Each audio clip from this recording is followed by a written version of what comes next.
What a jackass! Whoa! Didn't press the go live button. You freaking dummy! Hey, no, it's good though because I dropped an F-bomb accidentally before you got the button hit. So I'm going to be honest with you. There is that special rule: don't drop the F-bomb in the first 1 minute of the 1 minute of the video. I always forget.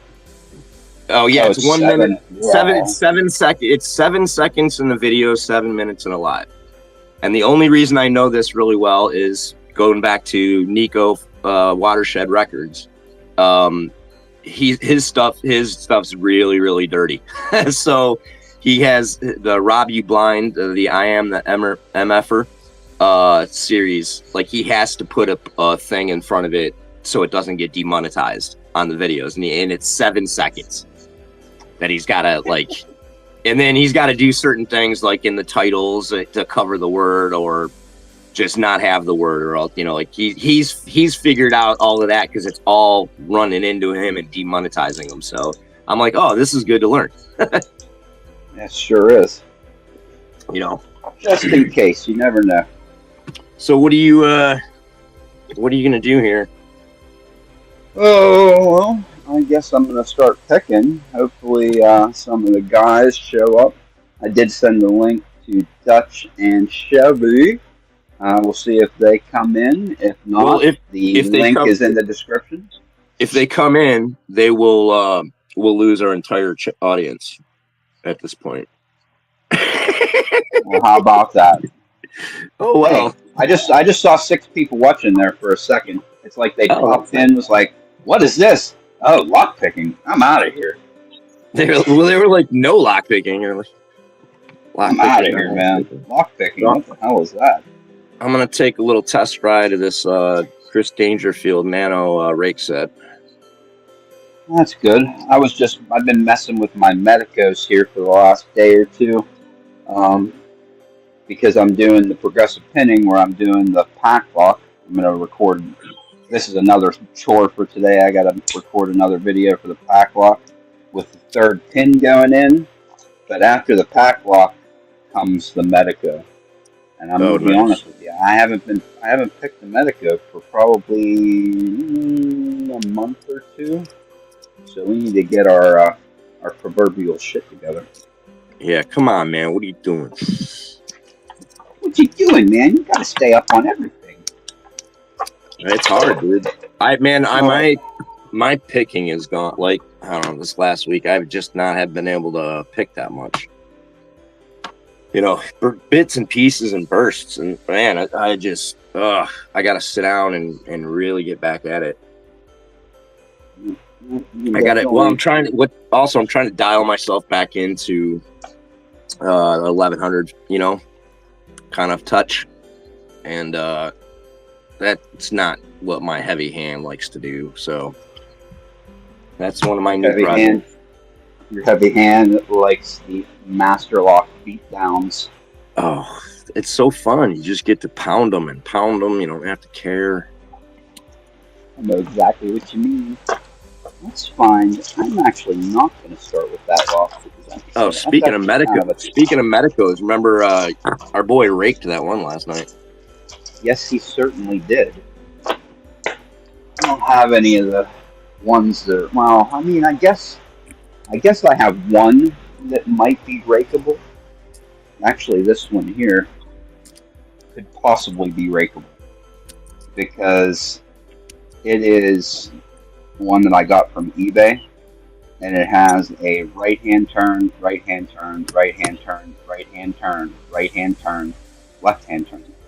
So I think that if you went in and was pulling back, you went in on the left to set everything left and then started pulling back on the right and caught the first 5, you possibly could get this thing raked. That'd be sweet. Yeah.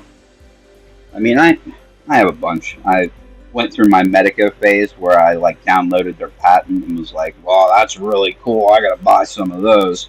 And then I ended up buying, everything that I could find everywhere. So yeah. I got a rim, We have kick of the biaxial. We got classic What kick. is the biaxial? What does Okay, that mean? biaxial. Okay, biaxial. First off, their patent started with this one. This is the original, and it's the first one with the rotatable chisel tip pins. And the chisel Okay. tips are centered in the pin, so they're the same on the front and the back. So the chisel tip's right in the center. That's the original. The biaxial was whenever they put in either a fore or aft on their pins. So to increase the number of pins that they have one with a front chisel and a back chisel. So it's either shifted to the front or back, and then you have a right rotation and left rotation and center rotation of each. So instead of having just 3 possibilities, which was in the original, you have 6 possibilities in the biaxial. Oh wow. And then the M3 was their next one. That's this one here. And that one is basically the same as the biaxial, except there's a little check pin, kind of like a Schleg Everest, that holds the sidebar from engaging the whole way until you're basically done picking, and then you can click the pin and it'll open. It just keeps the sidebar from engaging the whole way. Oh nice. Oh hey, so Nick's picks. What's up, Nick? And Ooh, Wolfgang. somebody else is awake. Wolfgang is there. Yeah. We got Wolfgang. peeps. Wolfgang. I'm not trying to pronounce the second name.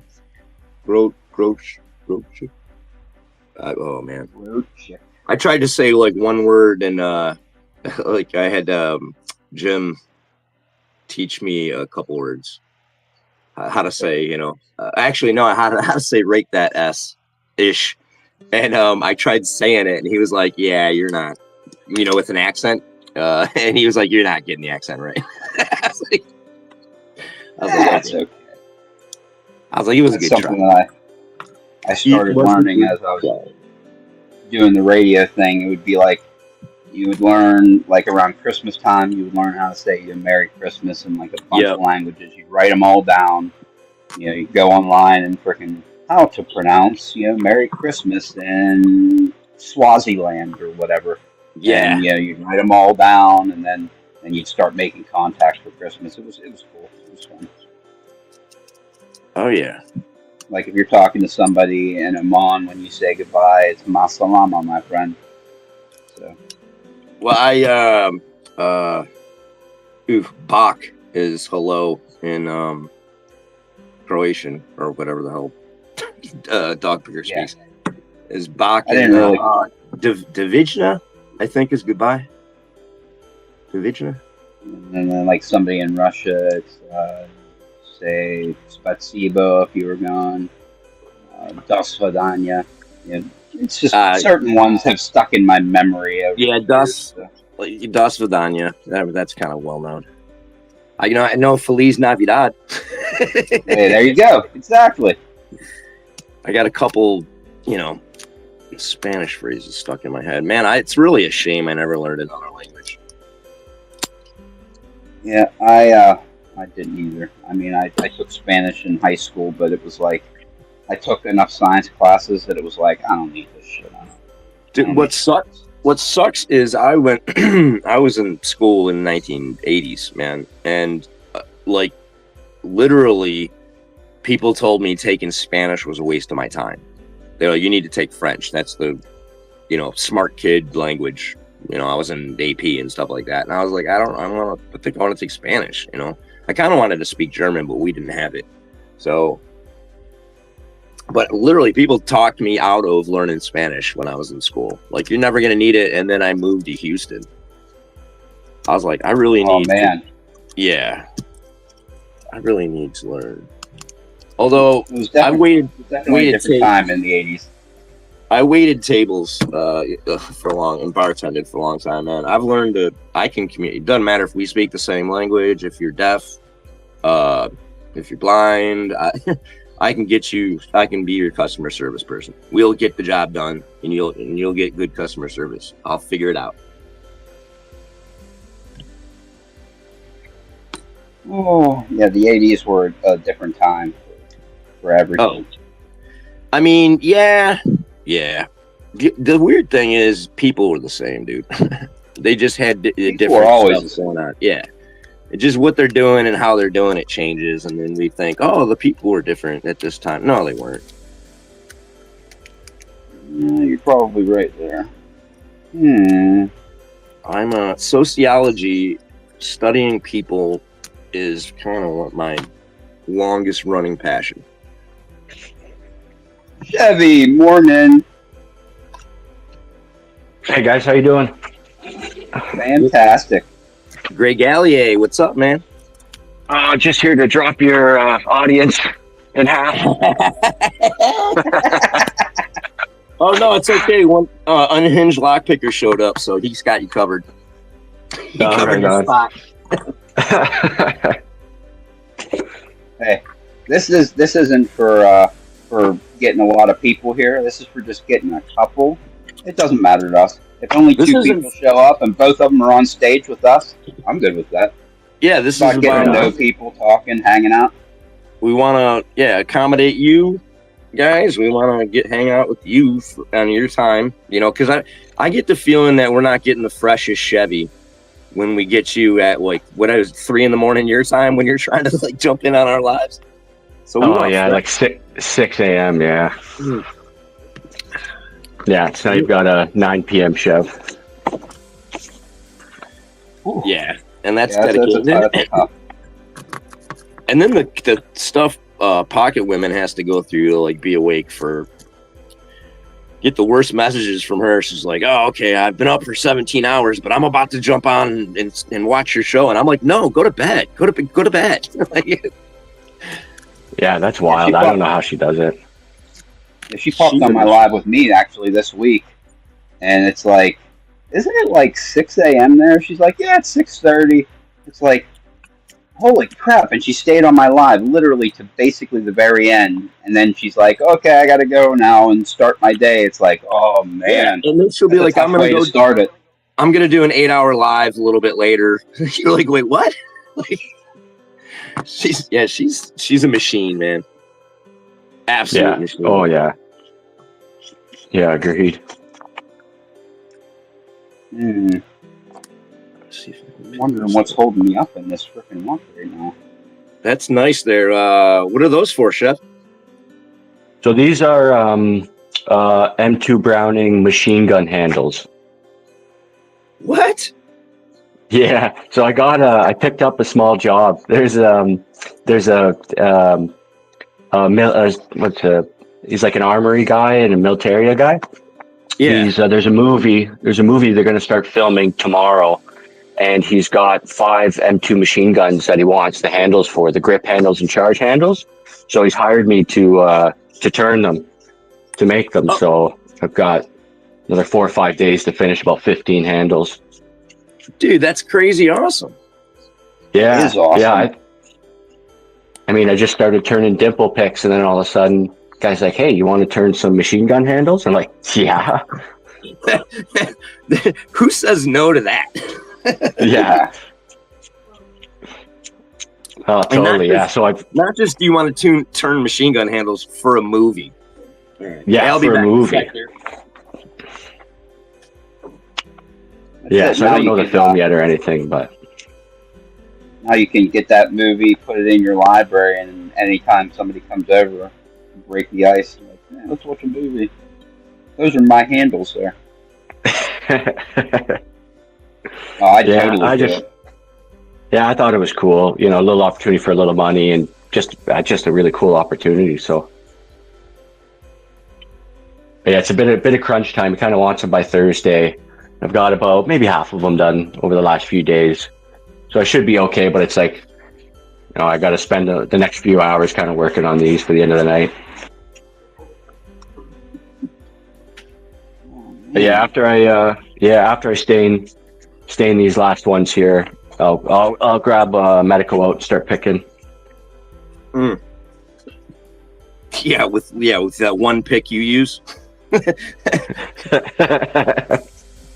Like, Yeah, I was cracking up when Nigby did his tool show, and he was like, "Yeah, Greg kind of embarrassed us all because he's got 3 picks and he opens everything with them." I was like, and I looked over at my sea of picks. I was like,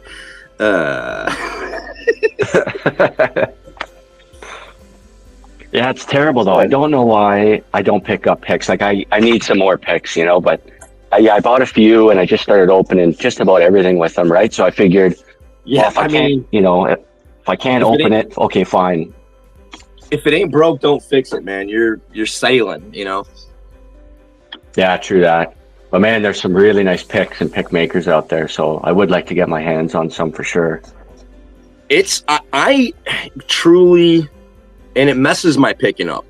It delays my progression of ability because I'm not dialed in with, 2 profiles, like trying to, master those. And then, I care more about, once I can pick a lock, I want to see if I can pick it with the 20 other different profiles, even the ones that aren't really good for it. I kind of want to understand why. And I don't know, it just helps me as I go forward to, at some point, it will help me in my progression to like bog myself down with too much now. Oh yeah, but it makes a lot of sense, using different profiles on certain key biddings, you'll know, if like a D-Force diamond works just as well as a gem or something. So to help you with your pick selection as you go, for sure. Well, I mean, because some things just don't work.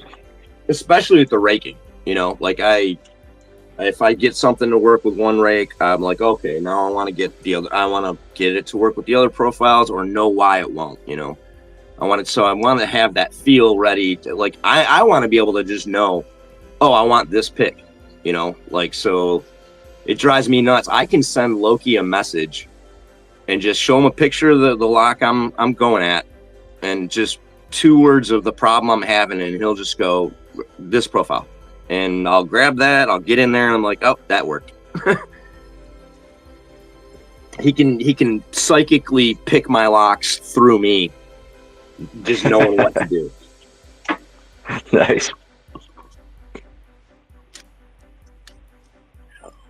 Early morning, I'll tell you though, I'm 51. I got like a lot of arthritis and stuff. Jumping right out of bed and picking is not a productive attempt. No, I can't even find my picks now. Yeah, it takes a few coffees before I get into it. Oh, go ahead, Ray. Sorry. Oh, I was literally just talking to myself. It's like, well, yeah, we're trying to eavesdrop. You're seeing what my second personality is saying to the third personality as I'm trying to get this Medica open. I thought for sure I had everything set, and it's like something rotationally was wrong, but I was already in the setting the pins part, and it's really hard to rotate when you're trying to hold up pins. So I just dropped everything, and we'll see where we're at. And is that that's a medical you're working on? It is. It's biaxial. Right. Oh, okay. So what I do is people say that they either pick counterclockwise or clockwise. So that's right. I kind of combine the two, and I pick counterclockwise till I get the rotations right, and then I drop everything, switch to clockwise, and then just pick it like a regular lock. Oh, Lockheed. Oh, okay. Sir. What's up, Lockheed? Good morning to you. Moaning. Tip of the coffee. I'll be looking forward to checking that out when I get off the live here. I just got an update about a lock that I bought. Oh, nice. Which is that? Sounds like that is the twin combi that I actually showed you the other day. Oh, yeah, that's right. Yep. I'm pretty sure it's going to be here tomorrow, so. Oh, very nice. That's a really tough lock. I think I just saw Tippa. I think he just picked a twin combi. Oh, really? I'll be watching that then. Yeah, I think he did. I think it was. I haven't watched he didn't get it on video. Yeah, it wasn't on video, but he did post about it. So he's saying next step is to try and get a a how-to video type thing on. Good, I'll be needing that because I've specifically avoided things with side pins, and I'm having a lot of trouble with the blocks that I bought. Okay, so I am having a lot of trouble impressioning this lock here for my black belt. So I'm like, well, maybe I'll just line up a couple more black belt locks. That way, in case I really fail at this, I can have those in the chamber to use as one of my quests. So I got a V18 and a U9, and they are so freaking hard that it's just they're just so hard. I can't get I can't. I don't even. I can't feel my ass with both hands in those locks.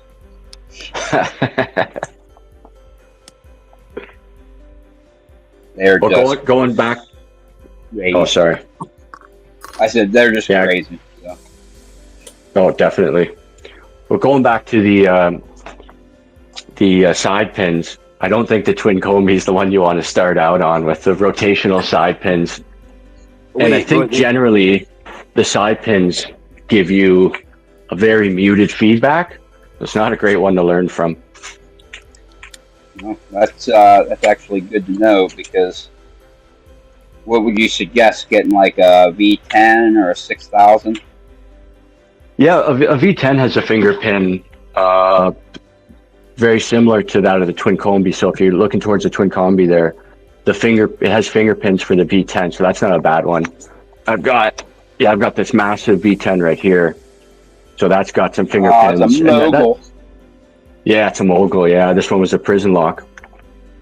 No, that's cool. Awesome. But yeah, it's just massive in comparison to just looking at a normal kick cylinder. I don't think I have a mortise here, but there's a kick cylinder. Look at this thing. That's amazing. And anything with the 6K side pins is a really good one, and I think it gives really good feedback. So like the Acid Twin exclusive, the Twin 6K, whether it's barrels or gins, any of the Robers, whether it's barrels or gins, those have really good, the same side pins. Good. I actually looked for a Rover the other day, and I didn't find any for sale. So. Oh, that's too bad. Some people do. Like I think. Yeah, Adam might have some that Amgert, and he's in the U.S. He's a locksmith in the U.S. there, and I think at one point Yagias and JD, both in Europe, had some that weren't too bad, but I don't know. I don't know if they still do. Yeah, I'll be keeping an eye out. Yeah, check the Google Docs on the trades and sales there on the LPU website or Discord. That is exactly where I check.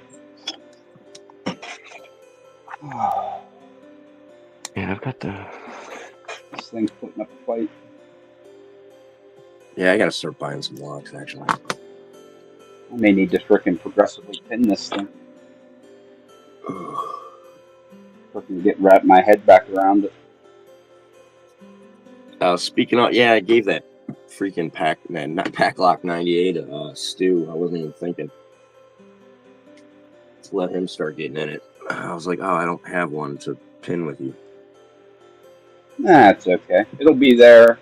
That was kind of why I did it that way. I figure I can go through. If anybody wants to join in, that's fantastic. If not, I'll link them all up in a playlist.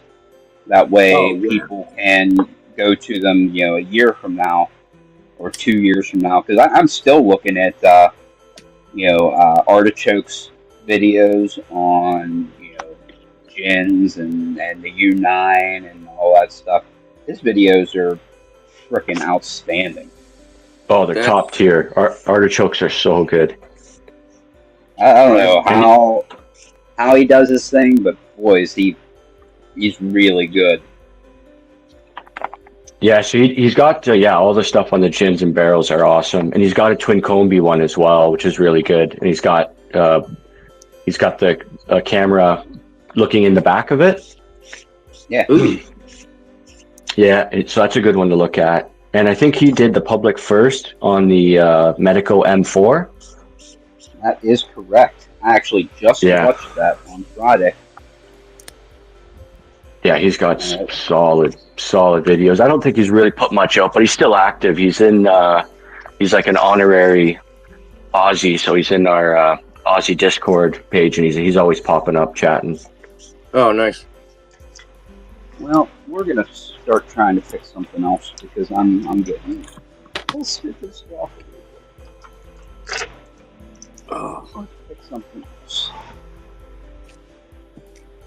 I've officially had enough of the Medico for right now.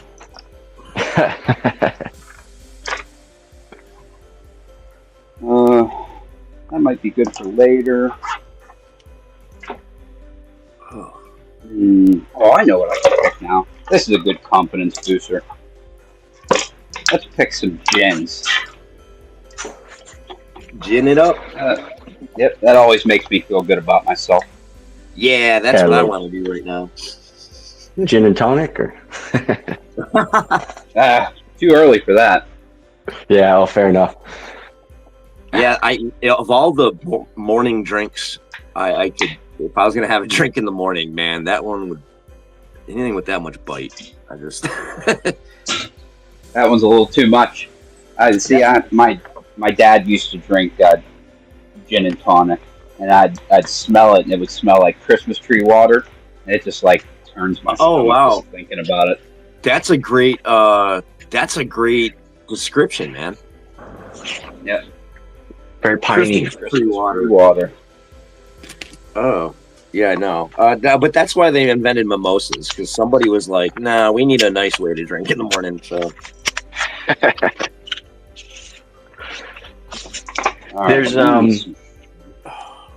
there's a drink I drink early on. It's called a Caesar, but it's very similar to that of a Bloody Mary in the US.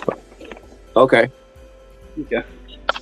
Yeah, so this one was like, it's kind of like tomato juice and, Worcestershire and like Tabasco, and then it's vodka, I believe.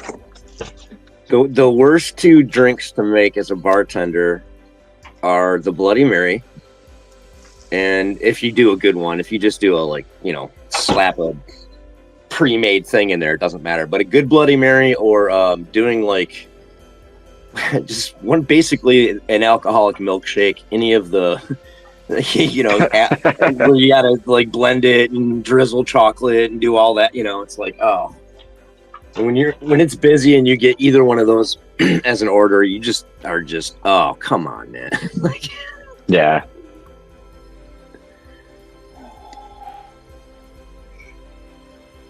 But if you got time, that's how it's one of those things you can do some art with. Yeah, some of those dessert coffees are really good. That would take a lot of time, a lot of stuff involved. Yeah. Oh, speaking of coffee, where's my coffee? There it is. Uh-oh. I was telling Ray just on the idea of coffee and around the world. No sponsorship here, but I have Atlas Coffee Club. Does a coffee subscription monthly thing and gives you a different thing from around the world every month, and I loved it. I got to renew that. I had that for a few years. Oh, nice! Really so cool. You get like a subscription to a bunch of coffees from around the world. Yeah, in fact, hold on one moment. I'll be right back.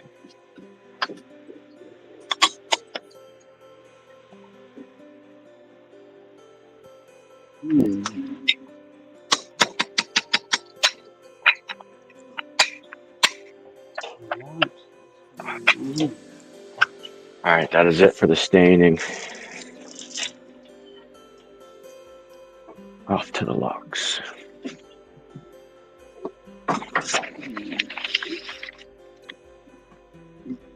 All right, yeah, so you get a bag of coffee, they give you a postcard.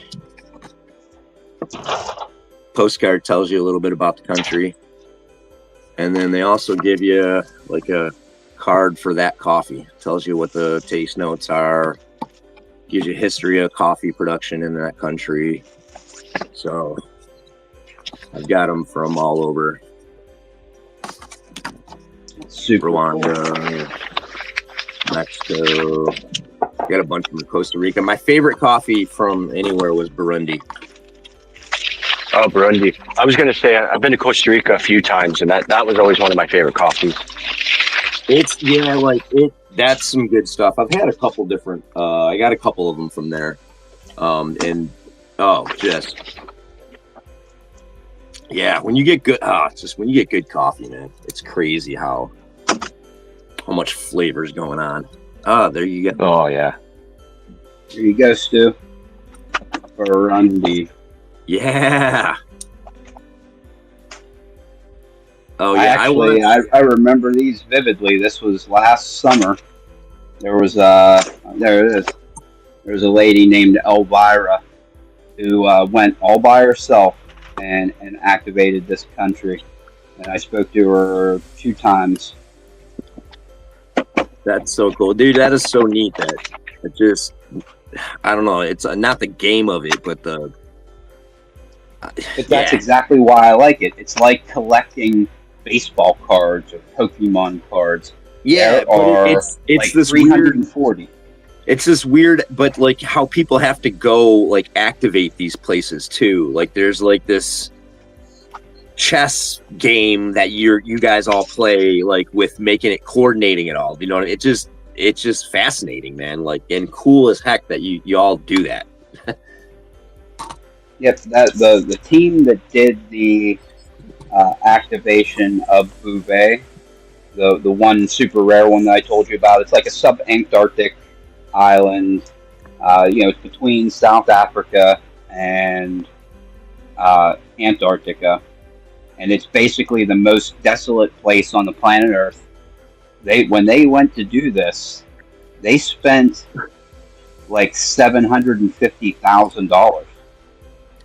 Oh yeah, to get the supplies, get there, have a support boat be there with them, and it went, to put a point on it, it went very poorly.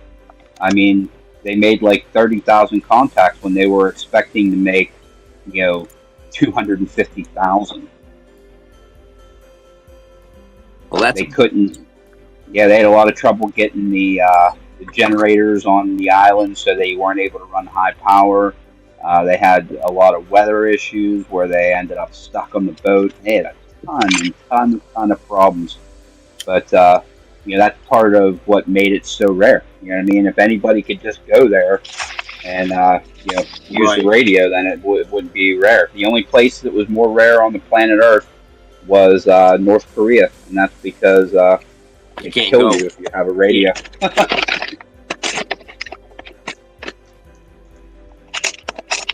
And they have ones like this. This was Crozet. It actually was happening at the same time as that last one, Bouvet Island. Another penguin-infested island. But this one they made as like a little booklet with like pictures and all that stuff inside. Oh yeah. Just the production quality of that stuff's amazing. That's it, because it's like most of the places they'll go, they'll do the thing, and then for these cards they'll charge you a few bucks to print you out a card and send it to you. So like this one here, I probably paid the guy $3 or $4 maybe.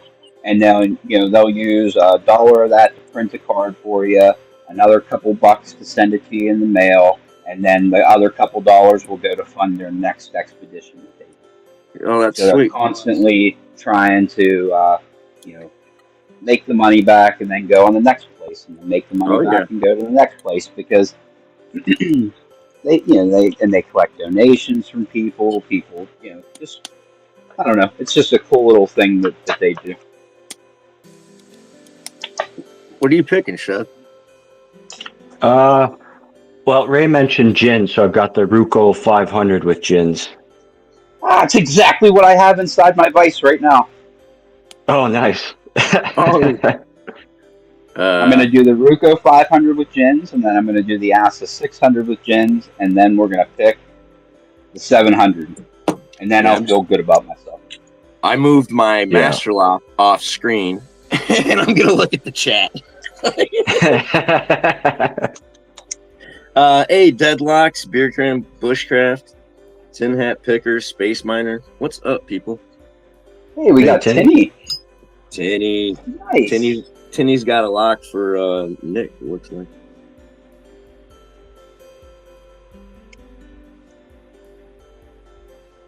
Oh, yeah, I had a weird lock. I have a Tinny-inspired lock concept. I gotta talk to somebody to flesh that out. Lockheed says it's time for another coffee. Man, I gotta He get is, he is not wrong. He is not wrong. For real. Yeah. I couldn't find the sugar. I don't know where the heck the sugar went this morning, so we're drinking it. Oh man. It's coffee. I like coffee. It's great. But without sugar, it's a tough sell. I used to be like, it was all sugar and, half cream. And then just slowly over the years, reduced. I got to where I was no sugar. I got to where I don't even like half and half. It's too sweet. I just need a little splash of milk. Yeah, we're not there yet. But overall, like, as I throughout my 40s, man, like my desire for, like, I used to be a candy addict. Sweets, dude. I was sweets all day. I couldn't resist the Snickers, you know what I mean? And crazily, now I can kind of keep away from it. So my desire for that just has gone away. So there we go. Oh, there we go. There's the Ruko. Nice. That's better. Found this. We're good. We're back on track. Yep, we got it now. We're not gagging when I take a drink anymore. That's an exaggeration. Oh, if I gotta drink black coffee, man, that's my feeling on it. I'm just I'll do it. Yeah, exactly. It's still caffeine delivery system.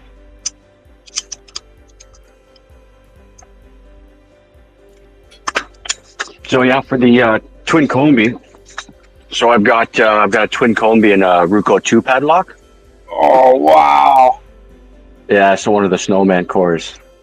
Oh man, I've wanted a freaking Ruko padlock for so long. It's just they're so freaking expensive. Oh yeah, and you know what? When you grab this, it's like made of lead or something. Like they're so incredibly heavy in comparison to other, you think, heavy padlocks. This thing is just a brick. But here's the key on it. Make me want to. Ooh. Yeah, so it's got 3 super high and 3 super low. So the barrels are just an absolute pain. Ooh. Yeah, that first one right in chamber number 1, that's got to be a freaking nightmare. It's like, stuff something back in the bottom. If I get something like that, I'll usually put like a bottom of keyway turner in the bottom of the keyway so that I can lever off of it to try and get the height that I need. Yeah, which is a really smart idea because I've like put like a gash in the bottom because I have to lever so high on the front.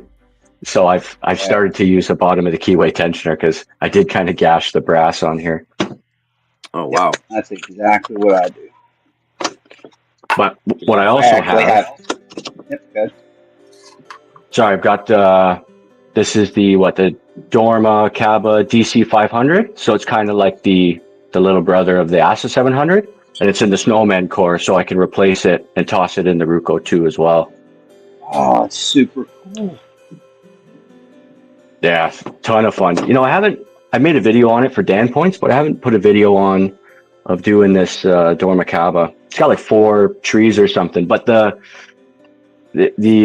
milling is different. It's almost like over milling rather than like an undercut. So it's interesting. Okay. Everything feels just super spooly. Much easier. That's why it's only brown belt. Much easier than the Asa 700. Super spooly. Spooly. I say that word all the time. Spooly. This is feeling really spooly.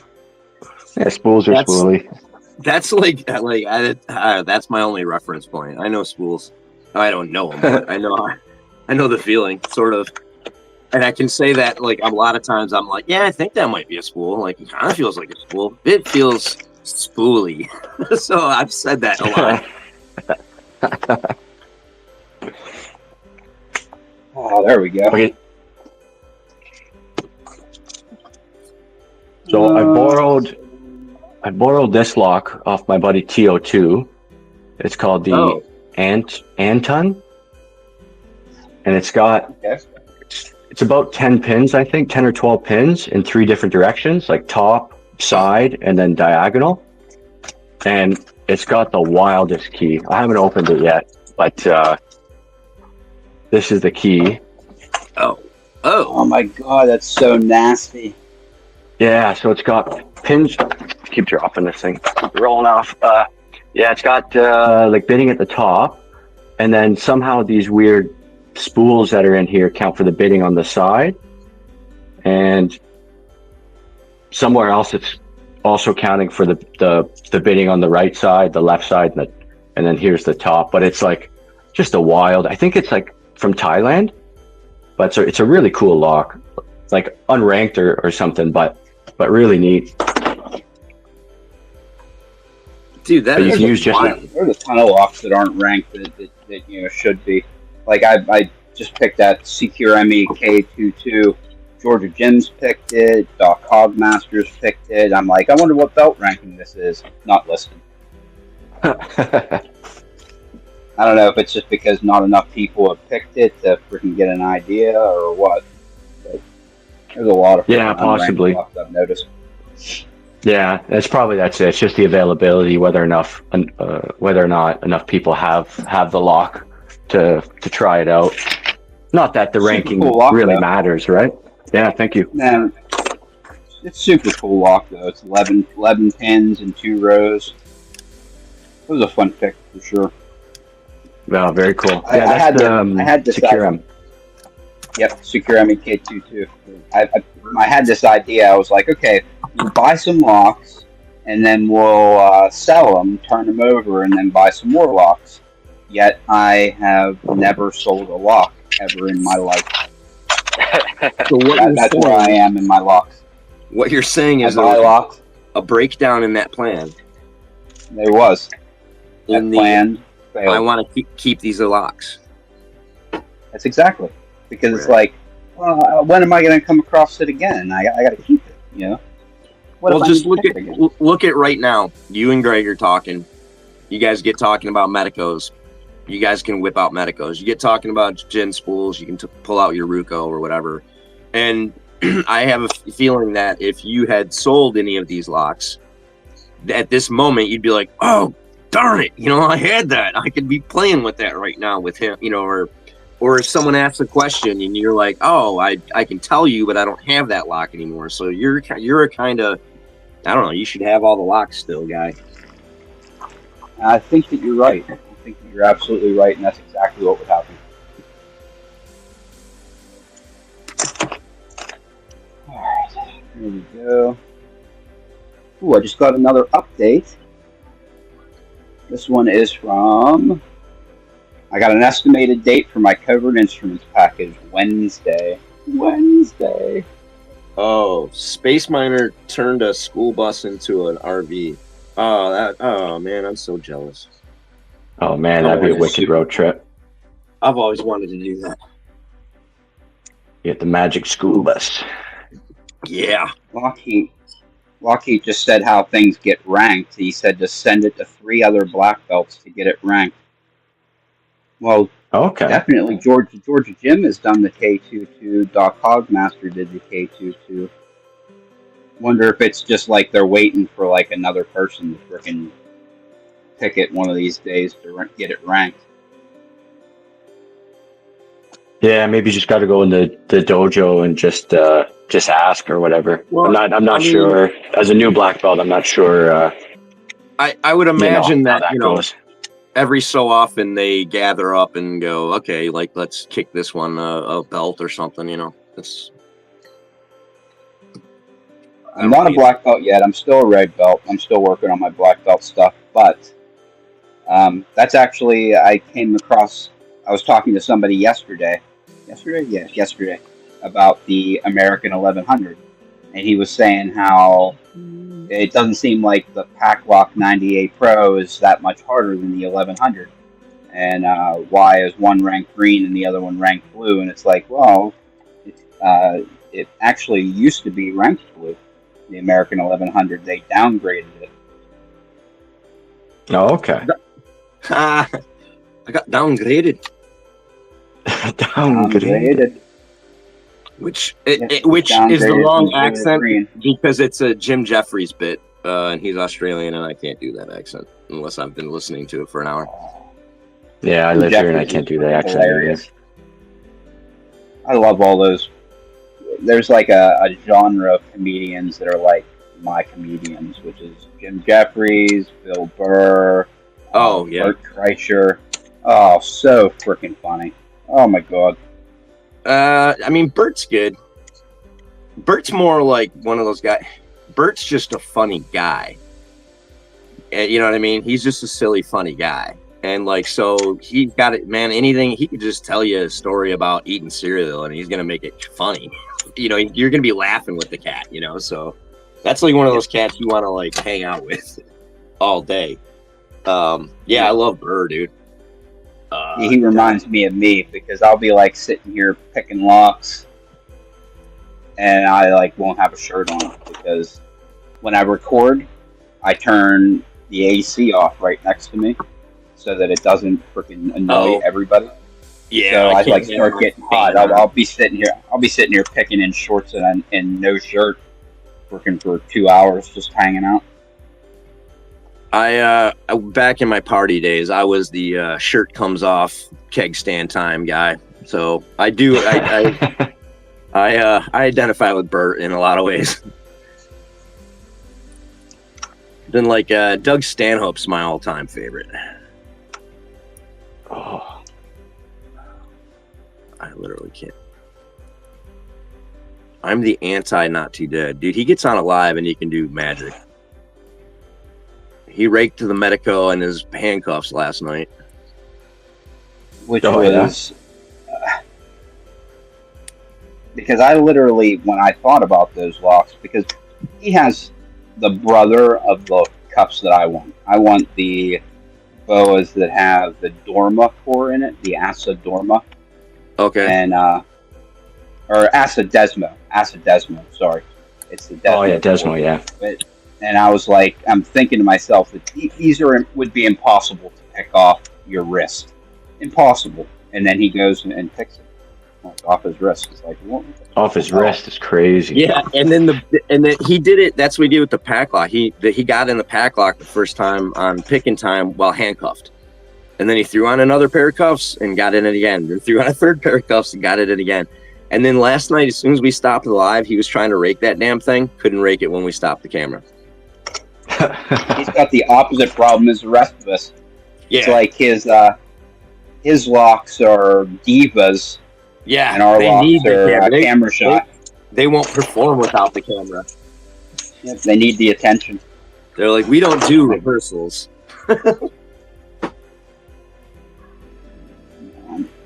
Oh. Ooh, there we go. Booyah. I'll take it. Alright, let's start messing with this. I'm poking around in here for freaking 2 minutes trying to find out what was left.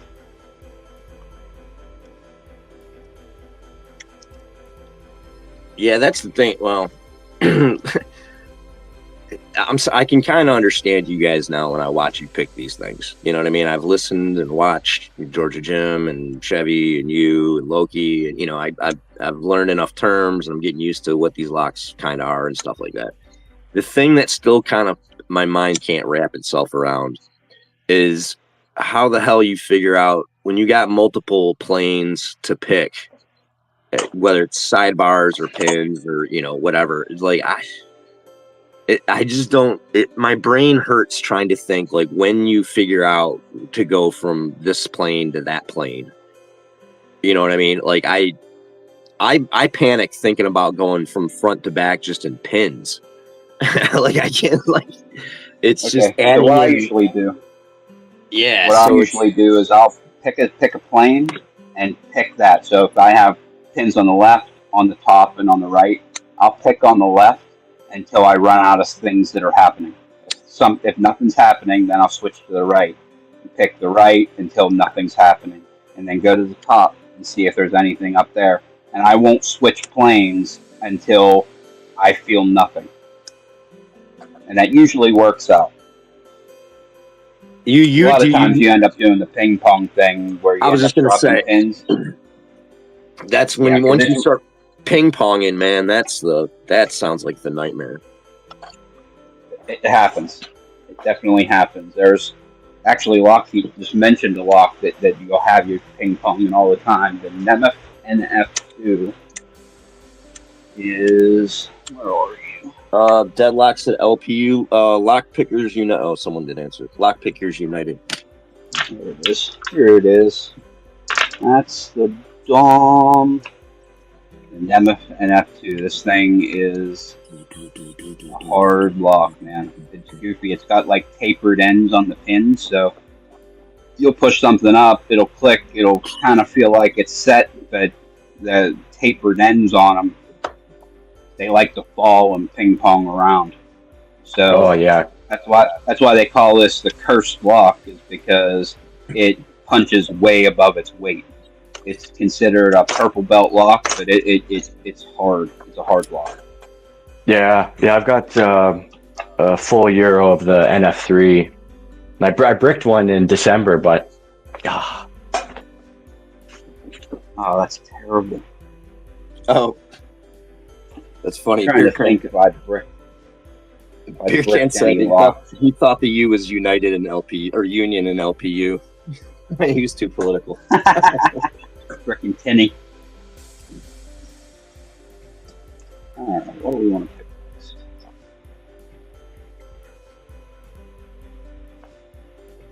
I need a marker. That's funny. Yes. Space Miner said, "Yeah, no, we don't want to do the school bus conversion. It's just too many nightmares." I was like, "Yeah, no, I had a old RV. It was I can't remember what kind it was. It looked pretty much like the Breaking Bad one, but it wasn't the same brand. It was right around the same year though. Just a big eyesore brown, tan and brown thing, and I couldn't hold on to it. I ended up having to get rid of it. Never really got it fully on the road. It basically was a storage unit for me where I had it, parked and filled with my stuff for a couple of years. Wolfgang said, "Nice picking there, Ray. Wish I could pick mine. Which one are you having trouble with? Was it the 500 or the 600 that you're having trouble with?"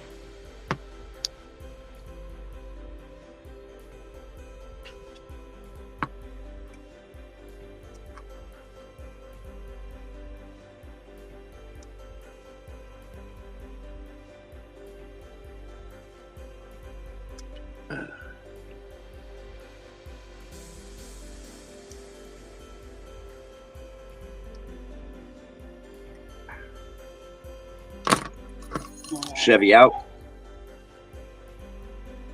Yeah. What do you? He didn't say a word. I wonder if he He got just booted like off his network or something. he Irish goodbye us.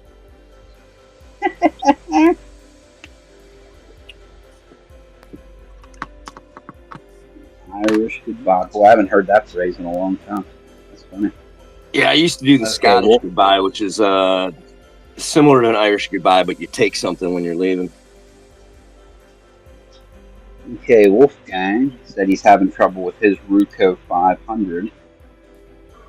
So, I'm trying to think of what's some good advice to give on the Ruco 500.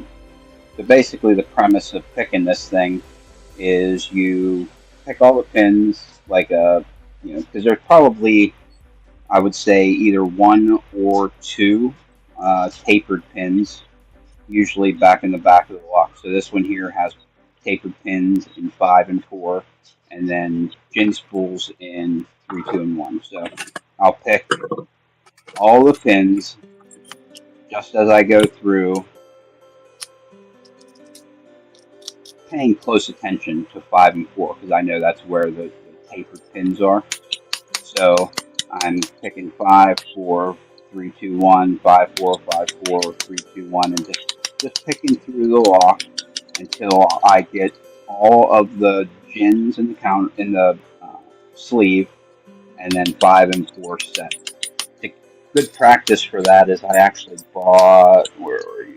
This one here, an ASA 700, and it has all tapered pins in it. So it was a good training lesson in picking tapered pins. So I practiced on this a lot before I got this. So, but anyway, once you get it into the false set, then you know 5 and 4 are done, taken care of. You can leave those alone, and focus on your gins. So that's when I put in the second tensioner, and then you'll go for your pin and you'll tap the pin as you're releasing tension.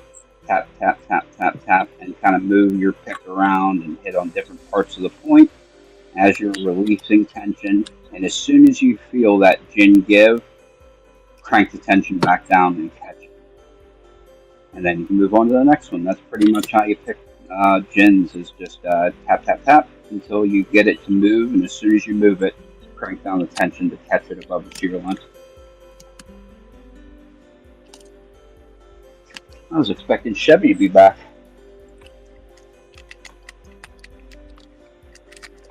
He had to go. Apparently, it happens. It does. They have a book about that. Right? Yes. And some bumper stickers. Okay, we need a Jimmy Long's. Use this. I'm telling you what, I've used this freaking pick to pick this ASA 700 like freaking 100 times, and it is still in such good shape. I can't believe it. Whose pick is that? This is a Jimmy Long's 15 thou deep flat hook, and I use this pick on all of my ASA 700s. And picking gins it's pretty rough on the pick because you're hitting that gin a lot while you got tension on it still. So you're hitting it, hit, and I can't believe that they aren't in terrible shape. Mine are bent up, but it doesn't matter.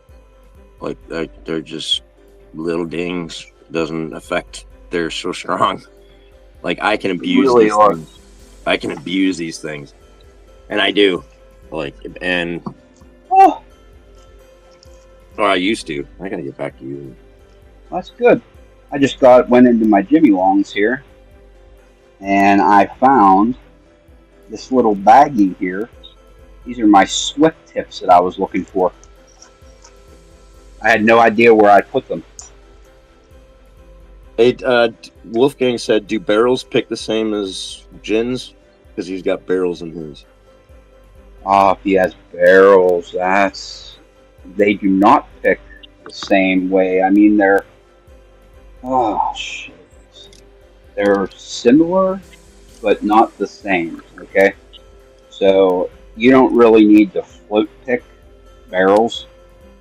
You just need to kind of bully them through those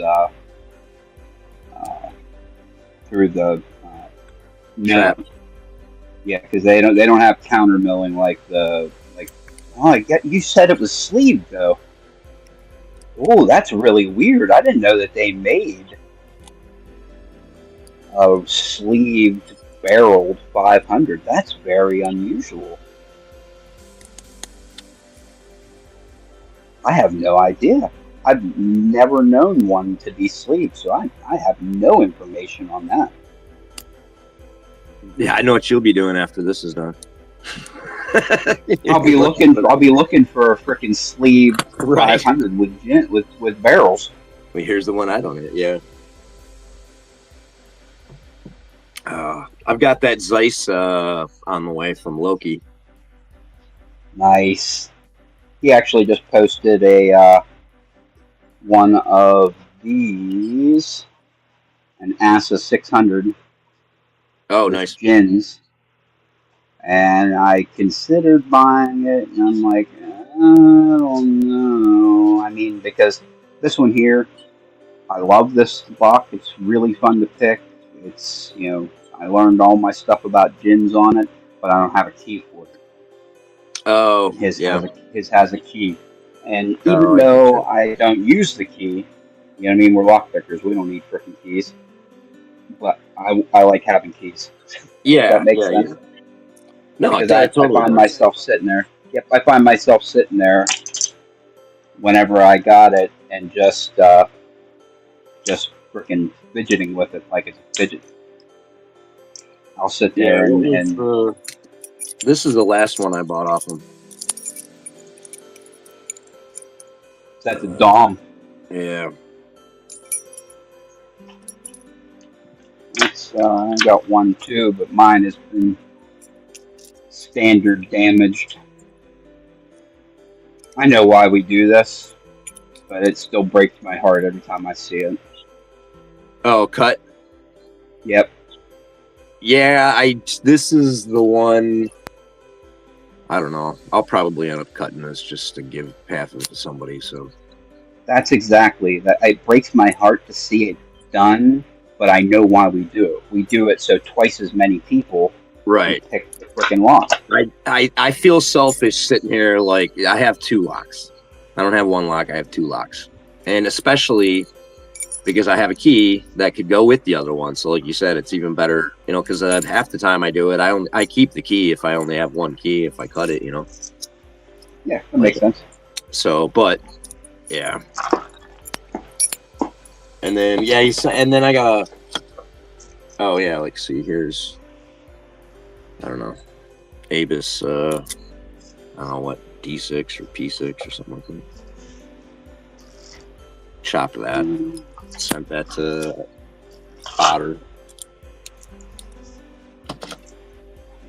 You just hit it with a Dremel, or Angle grinder, cut off wheel. ooh, that made fast work of it. I would say. Yes, it's about a second and a half. Like it just zoop. It's like cutting butter, man.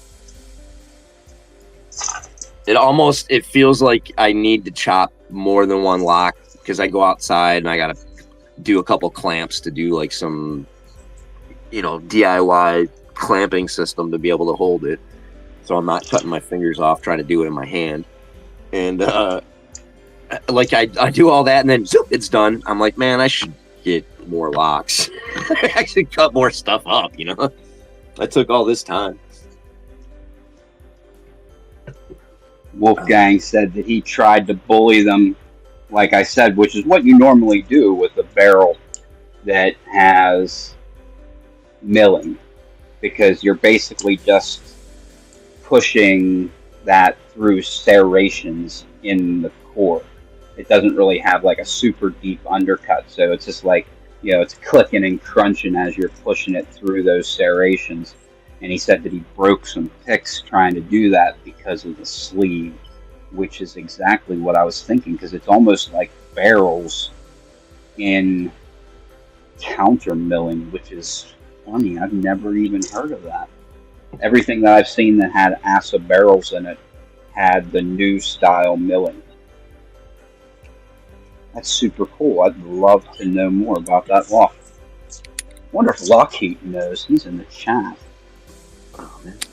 Lockheed, if you know anything about that lock, maybe we can help Wolfgang out.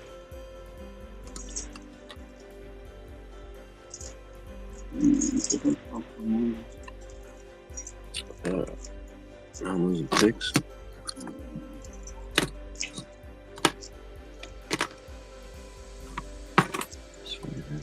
Oh, there it is.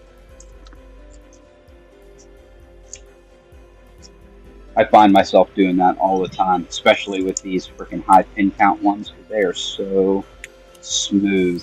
I'll just sit there like at my desk at work and just spin it as I'm like on the phone with somebody or something. It's like a Oh, little fidget. yeah, I'm such an idiot. it's weird how much I fidget play with like locks and picks and I do the same thing, which is why I like having the key. Okay, so Lockheed is on board now. Say again. Okay, so we were talking to Wolfgang, and he said that he has a Ruco 500, and I was talking him through picking it with gins, which is what I've heard of, like every ASSA 500 having in it that's sleeved. And he said, "Oh, mine actually has barrels in it," which is weird. I've never heard of an ASSA 500 or a Ruco 500 with sleeved and barrels. And he was asking how to pick that, and I thought that that you would pick it just like standard barrels and just kind of bully the pins through the serrations of that milling. And he said that he's had a lot of trouble with breaking picks doing that, which actually kind of makes sense because the sleeve has a lot of empty space in it where it can get trapped in there pretty deep. So maybe you have some experience with a Ruco 500 with barrels.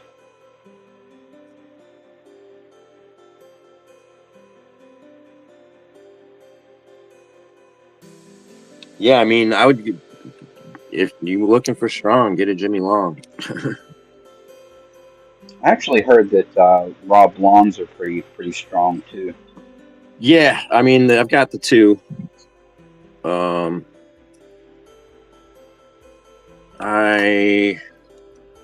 You want to test the strength of something, give it to me. I've put some bend in that, but it's still holding up. And Yeah, it still looks like it's in pretty good shape. it took a lot of Stu beating to get that beat down. I've used this one more, so the fact that this isn't bent more is kind of crazy.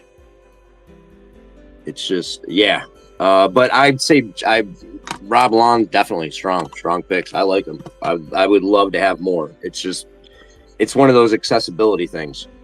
Like, that's one of the few times that Jimmy Longs are easier to get than Rob Longs, kind of, It's just... Yeah, I contacted him, I don't know, maybe a month or so ago, and I was like, "Hey, do you think you could make me?" Oh, yeah. I wanted some gems, and I think he's too busy, maybe, because he's like, I kind of only really do regular hooks. I'll occasionally do a gem, but not really. So it was like, oh well, I guess I kind of wanted a short flat and a deep flat and a medium gem. But one of these days I'll contact him again and see if he has some more time to see if I can get it. Right. Lockheed asked for you to check your Discord. Who? What? Lockheed asked you to check your Discord. Yeah, right now is the time I want to have a correspondence. Hold on. That's exactly what I did earlier whenever I disappeared. I wonder if I should change the size.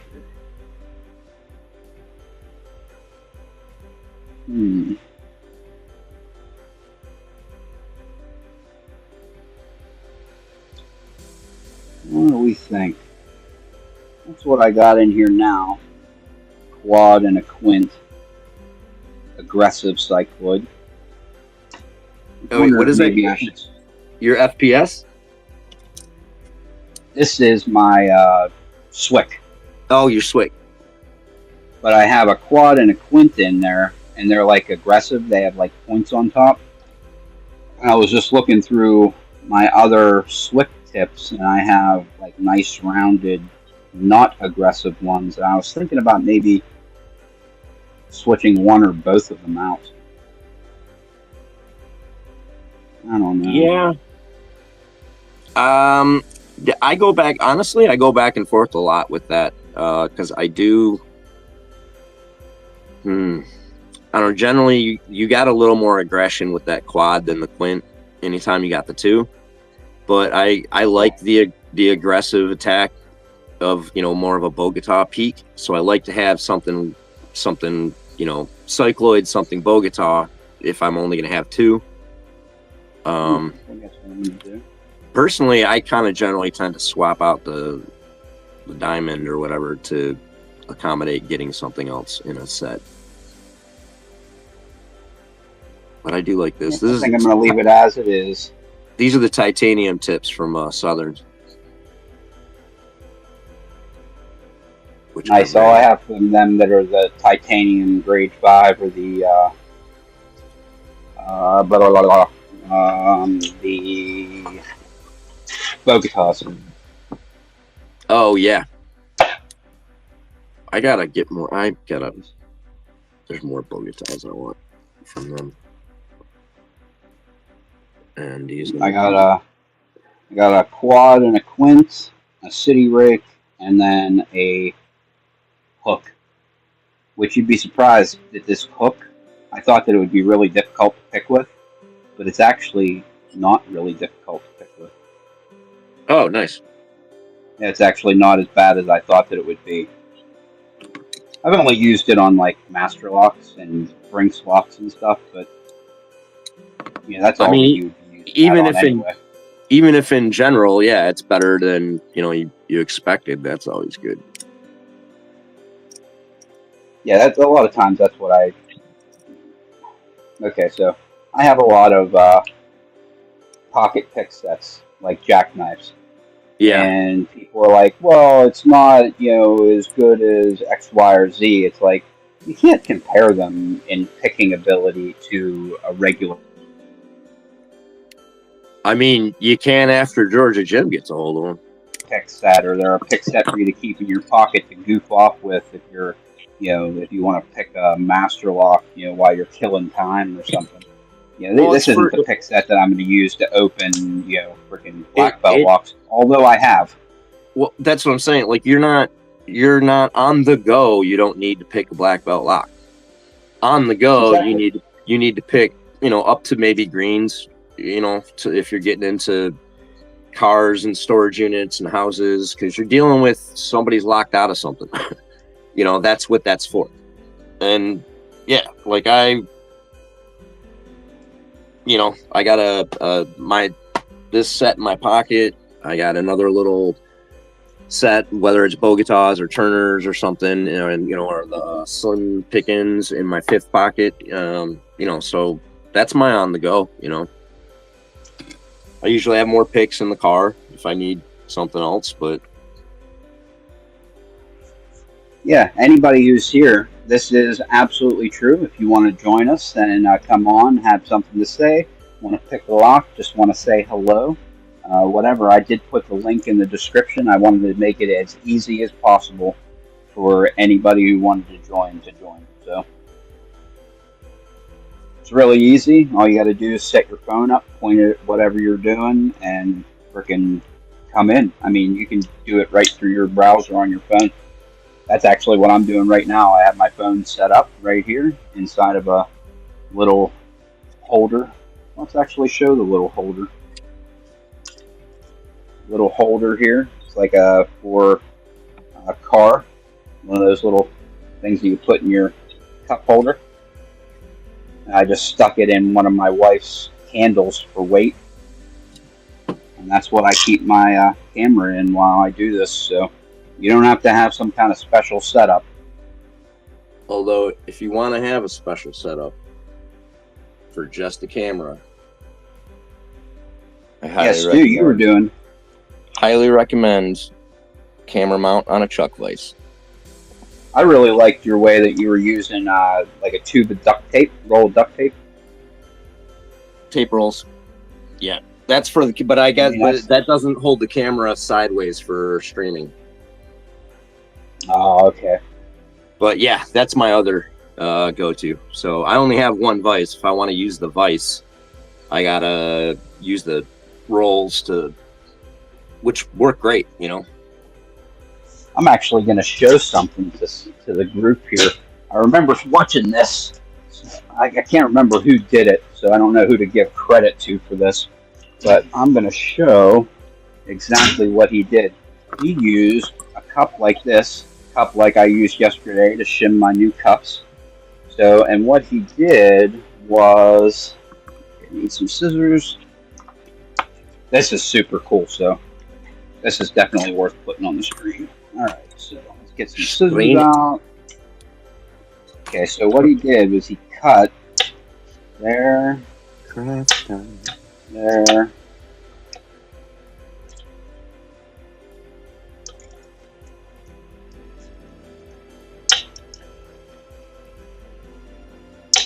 Oh, yeah. I see what you're going. And he cut it just like this. He said, put something heavy in here, you know, freaking rocks or whatever, and then you can set your phone.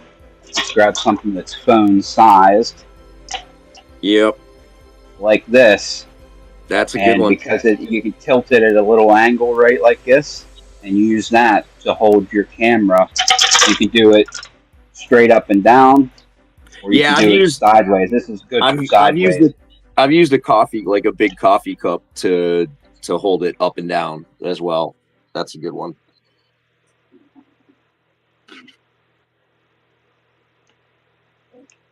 That works. I gotta get this thing open so I can close it. Wolfgang said, "Give him 15 minutes because I'd love to see this freaking lock. I'd love to see it." Oh yeah, that's worth it just to get to the bottom of this mystery. Now I'm gonna keep this because I think that this is freaking. I never made one before, but it was really easy to make, and now I'm gonna keep it. Right.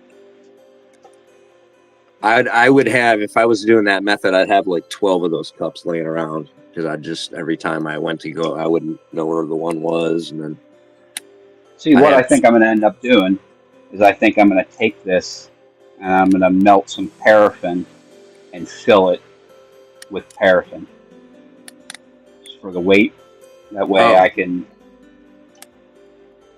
just fill it up with wax for weight, maybe put some freaking steel in the bottom. I have some scrap steel laying around here.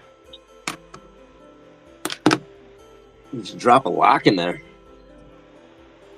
Yeah, but then I won't be able to pick it. Well, put a master lock in there. Put it in there and bury it for all time. Right. Just it knows what it did. Yeah, it knows what piece of garbage it is. Should be embarrassed. I don't want to use good steel. Right. That's why I said use master lock. Oh, this is a good one. Yeah, I definitely don't want to use.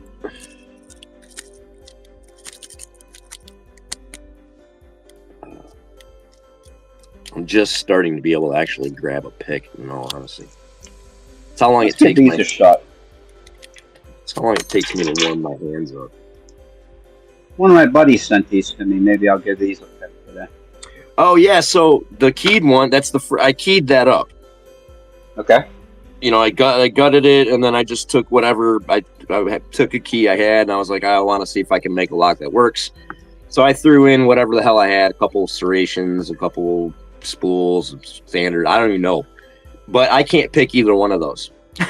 So I was like, oh, I wonder if I made this easier or harder than what it was before. So the one without the key is what it was, and the one with the key is whatever I did to it. Okay. And I was curious, did I make it easier or harder? I'm about to freaking find out. Oh. I'll tell you what you did do is you sent me a lock with one of my least favorite keyways. Oh, really? Yep. The SC4 I don't like. Because I am a lever off the bottom guy. Okay. And that warding on the left doesn't allow, even with a 15th thou pick, to lever off the bottom. You must come in from the side and lever off of this first warding. But the warding is like swooped, so your pick slips off of it. a million times. So Yeah, that's why I can't pick it. well, we're gonna see. Yeah, I Because got a batch of these from Picksmith. So I came up with a way because the one that I got from John Holistic actually has that same keyway. Here it is. I've also not picked this, but one time. I picked this thing one time. It's so pathetic. But he makes crazy, crazy hard stuff. So oh I yeah, actually talked to him, and he made this one just for me. It's like special. oh that's wicked, man. I was like, hey, can I get something with frickin' gins and more gins and more frickin' gins in it? And he hooked me up. He hooked me up with this. You're And, like gin it up.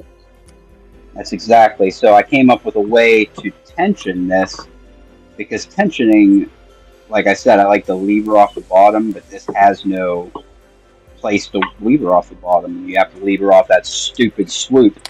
And because that stupid swoop is curved like that, you slip off of it. I came up with, where are you? There you are. I take a Turner from 40,000 Turner from Slim Pickens, and I use top of keyway tension, but I take this Turner and I stick it in the bottom of the keyway, such as this.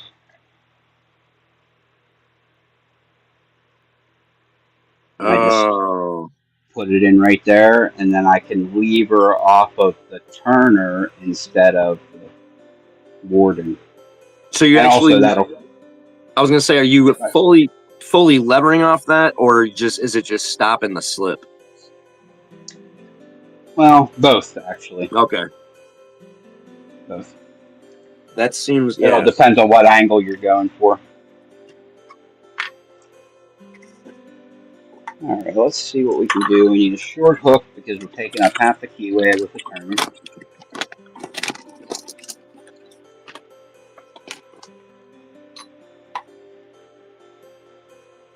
Yeah, I'm back and forth on what the hell pick I'm even supposed to use in that.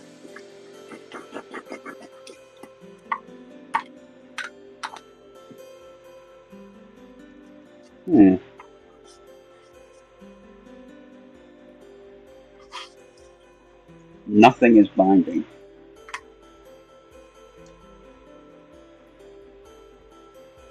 Right? I'm with you there. Very weird. I'll pick it back up and bind nothing as well. All right, we got to see if there's like a pin stuck. Because if one of the pins is stuck, it could be binding on that pin, not letting anything else bind. Right. So let's give this a little lubrication. A little lube. And I tried it with the key. I have the key. I tried it with the key before I sent it, so it's good to go. It would if it's stuck. Well, no, it wouldn't be, because if the key works, then it has to be stuck at shear or above shear. So that wouldn't be the issue. You just got to go. Well, that's information. That's good information there. So you got to get deep. My theory is incorrect. All right. I keep a little squeeze bottle with some. There you are. Okay. Good. I heard one time from somebody. I don't know who said it. I can't remember. Said that Houdini lubricant was mainly mineral oil, and I was like, "Oh, well, that's cool." I don't know how they know. I don't know if it's true, because I can find no information to corroborate it.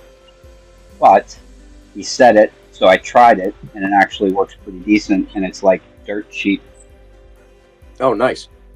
So I put in like a little squeeze bottle with a tip here. I got it at Joann Fabrics. I just put some mineral oil and just throw a drop a drop in the front and a drop in the back. And then we'll use the other key to freaking. That's from John Holistics. That one over there. There's this one. I like Holistic. He's a cool dude too, you know. He certainly is, man. And I'll tell you, he did his giveaway drawing while we were live last night. Oh, did he? The person who won his drawing, I couldn't think of a person that I would want to win that giveaway more.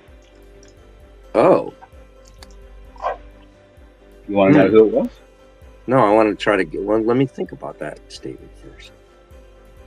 His was the practice challenge lock, right? Like the interchangeable. Was.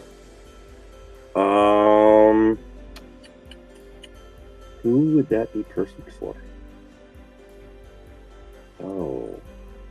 Who was it? This is a person who supports everyone without fail. He's always in the chat, always in the comments, every day first. McD4. Oh, I was about to actually say that once you started saying he's there every day in the chat. I was like, oh, McD? Oh, dude, that's cool. Yep. He is always there. I mean, he supports every one of us. Yeah. He's just like a pillar, freaking holding up the whole community on his back. And I was so happy when I saw that he won. I just sent McD a Parky chip and sticker because his had gotten lost in the mail, and so he didn't have one. And Parky had sent me two, you know. So if you're gonna hook somebody up, you hook McD up. You know, that's pretty. Plus, I had a cylinder lock or whatever, you know, one of these things that had a key that was a guitar. Oh, really? Yeah, you know, so it was slightly bent, but it still worked in it. It was an easy lock, but I was like, as soon as I got that, I was like, oh, that's perfect. So I sent that to him with the Parky chip. That's awesome. Yeah, you gotta take care of me. That's cool. I'm glad he won that. Yep, me too. I don't even think. I mean, if it's not going to be me, I would want it to be him. Yeah, that's a joke. Oh no! My attempt at a joke. That's my attempt at a joke at freaking 8 a.m. 8:30, man. Come on, you got enough coffee in you. Speaking of, I need another cup. I'm just thinking it ran out. Oh, I got a little bit more. Let's pop another one in the Keurig. Oh, that's the apple of coffee production, man. It is. You're gonna get me you're gonna get me on a NOLA style rant, man. I like my convenience because I'm gonna be honest with you. In the morning, I'll drink some coffee. Throughout the day, I'm a soda guy. Oh, what kind of soda you drink? Well, that's a funny story. I drink Diet Cola, but it can't be Coke and it can't be Pepsi. It has to be Diet Sam's Club Cola. Okay. It's weird. Like, I don't like Diet Coke, I don't like Diet Pepsi, but Diet Sam's Club is what I like. But you have a steady supply, right? Yeah, there's a Walmart that sells it. You found the flavor or whatever that works for you, and none of them. Yeah, when I drank soda, it was Pepsi. I couldn't drink anything else. Everything else was just gross, you know. I definitely feel that. I'm gonna run off to the bathroom real quick. I'll be back. Oh, trucking lock. What's up, trucker? Trucking. We're starting to get to the point where people are waking up. Oh, somebody's coming in. Lockheed. Hey. Hey, how's it going, Lockheed? I'm doing great. How are you guys? It's a bit early for me, but on a Sunday. Very nice. I appreciate you coming. I'm just making my second cup of Joe right now. I will be muting my mic for a while, or most of the time, I think. But I'm here. All right. That's good.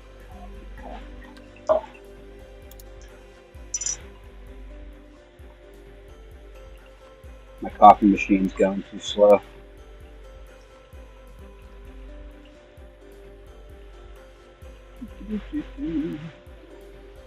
Let's give that a second to finish up. Let's come back over here and check the chat while we're doing it. We can do that. What up? Oh, who's here? Is that Wolfgang?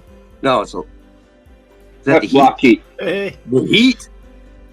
We brought the heat, fellas.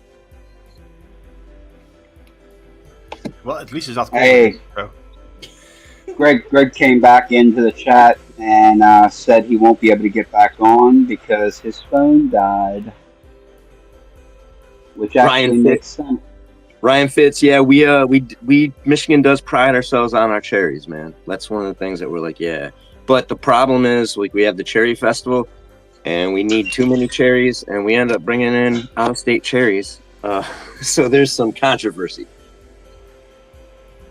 Out-of-state cherries. Out-of-state cherries, dude. What is? Trying to think of what we have Michigan. in our area. Oh, Trucker, Michigan Wild Cherry Coffee. Where do you get that?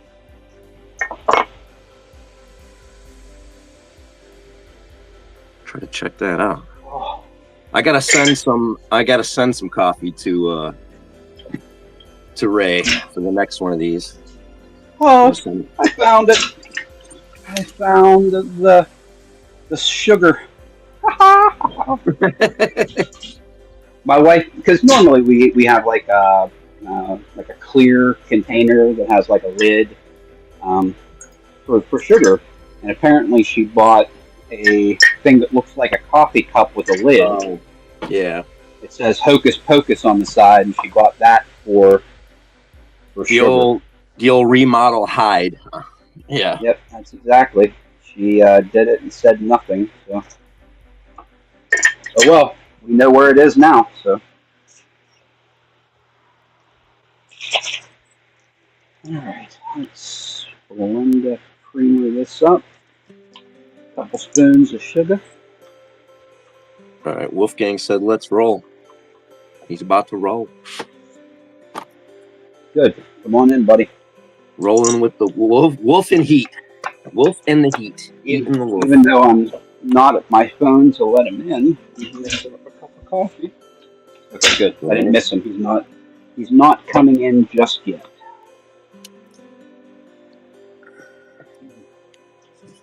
I picked something. All right. Grumble, grumble, mumble, mumble. I must be picking locks.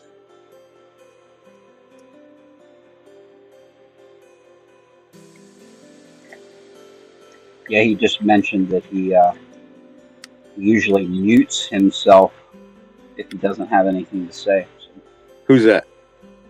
Blocky. Oh, yeah.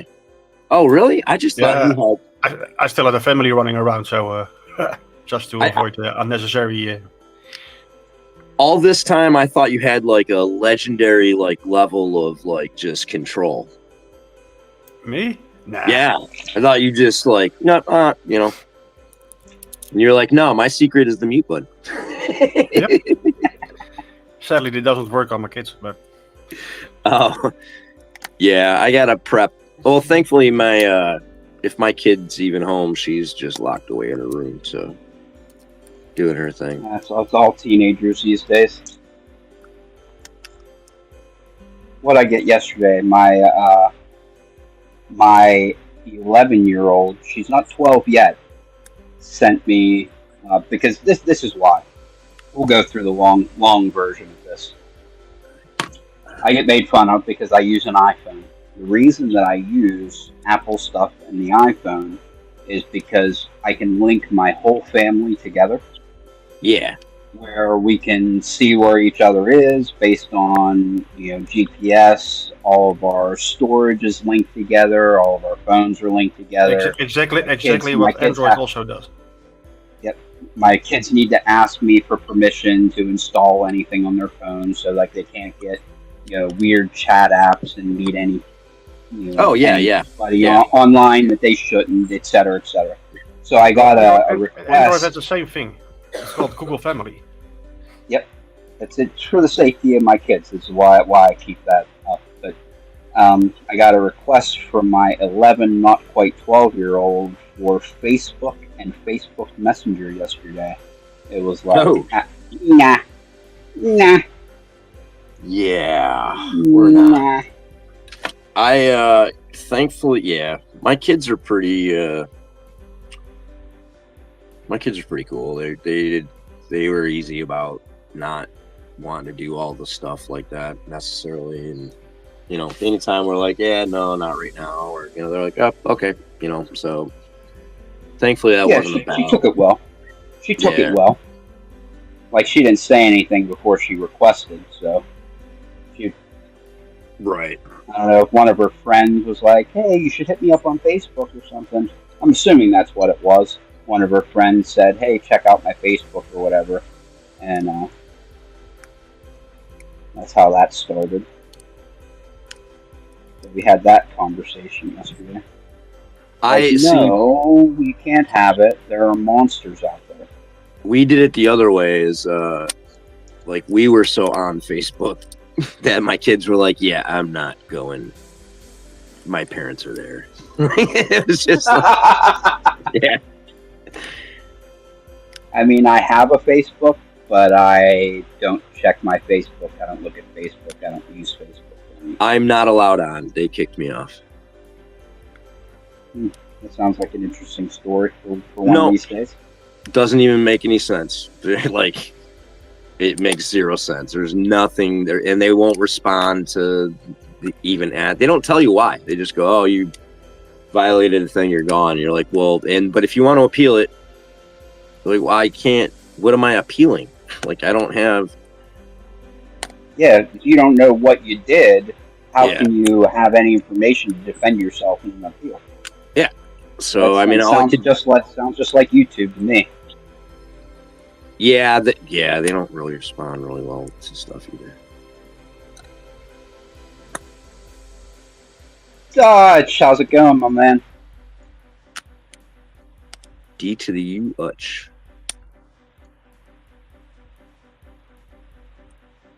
Did you just flash game? Your mic is off. Oh, there we go. Okay. How's it going?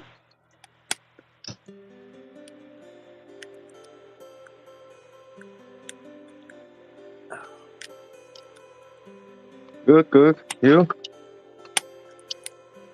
Wonderful, sir. About time we made it happen, man. With that, he's got a Euro cylinder or something there. Finally. Right? Oh my God. Got double sound here. It reminds me of a post I saw on Reddit yesterday. I was going through, because I just check every now and then just to see if there's anybody that needs any advice, blah, blah, blah, anybody has any interesting on there. And I saw a post, and it was a guy who posted a picture of his front door and said, I'm locked out, help.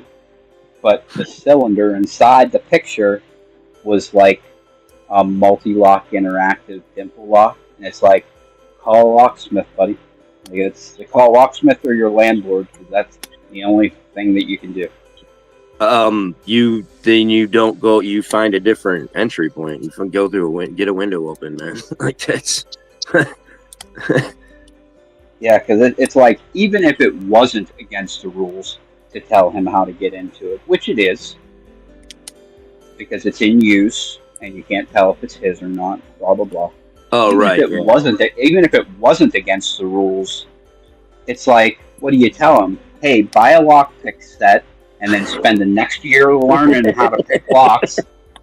Then go pick your door. First of all, you're going to need a tent because you're going to have to camp while you learn lockpicking. Oh, look at this. We got Wolfgang in the house now, too. We're growing. What up? All right, good afternoon. Can you guys hear me? Hello, Beautiful. Yes, sir. Great. All right, let's start. All right, All Ray. right. Ray, I Yeah. sent you a big picture of the gutting of this Ruko 500 in case you want to see it. Oh, I do. nice. I can't check it right now because I don't want to screw up the stream because my Discord, and I never installed it on my iPad because I didn't think about it until right now. But I'll check it after the stream, and if you have anything to show us now, I can full screen you. That way we can see it well. All right, so this is the bidding that I have for this lock, but maybe I can show you. Wait a second, can I actually redirect this screen? Maybe I can show you a picture of it.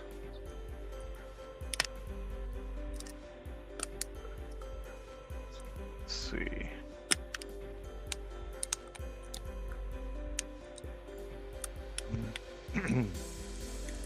Just a second. I just can't get it. We're in no rush. Who else is on Ray? Next bit. That doesn't work.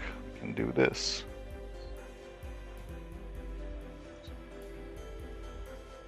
Turn it around like this. Right. This is what they look like. These barrel pins. I'm not sure if this is visible. Right? Like these. Okay, so you have paper T-pins and barrels. Yeah, indeed. And then we have the sleeve on the core over here. Oh wow! Well, those probably do catch really bad. Yeah, they do, unfortunately.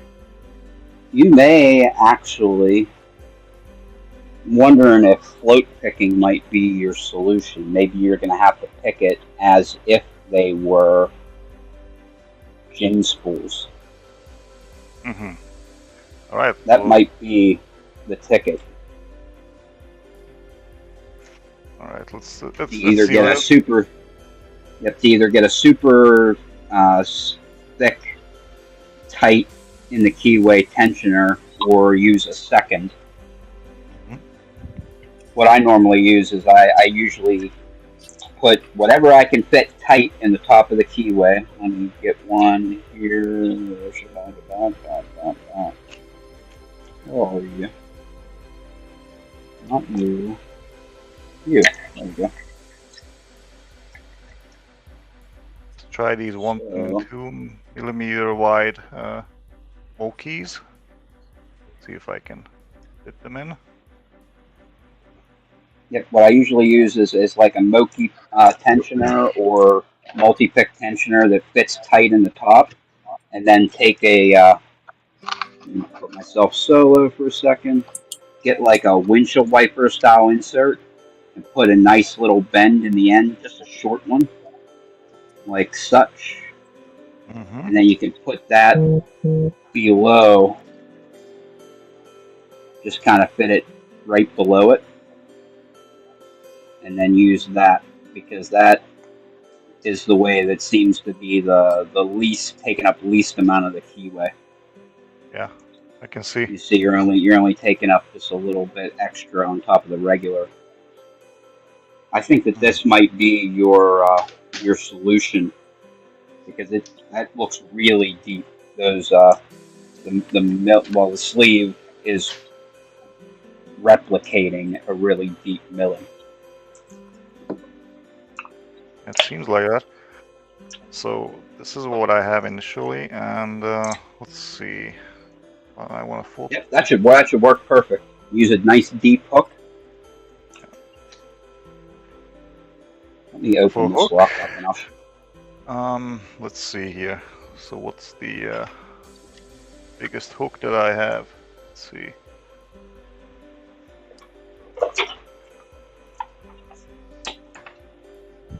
Definitely need around 23 thou maybe.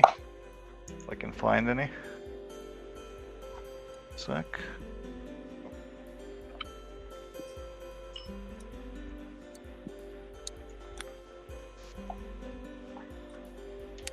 Oh, hey, Newhouse, what's up, man?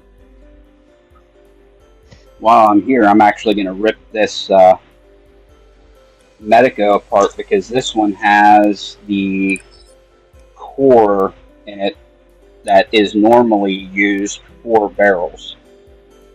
So I'll be able to show you what it normally looks like and why people are telling you to bully it, and you'll see how different it is than yours. If I can get this thing close here. It'll take a couple minutes.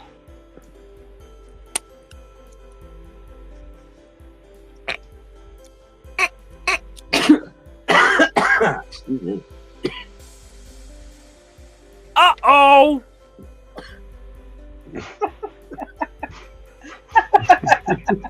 What? Oh, that's funny. Oh, nice. I don't know if that was somebody getting a message or something, but it was freaking hilarious. Just in the silence. I immediately looked up. I was like, "Oh, who screwed something up?" I was like, "I'm looking. Did you? Is there a gutting disaster happening? What's going on?" I don't know. I'm in the middle of gutting a freaking Medicare right now. I'm in the middle of oversetting an American lock. That's all right. Captain Overset, dude. Is it the 5200? No, just a cylinder or whatever you call these things. No, I gotta get that back out. Like I gotta take that back down to 3 pins, man. And then Take a step back. There's no shame in that. I'm going to be honest.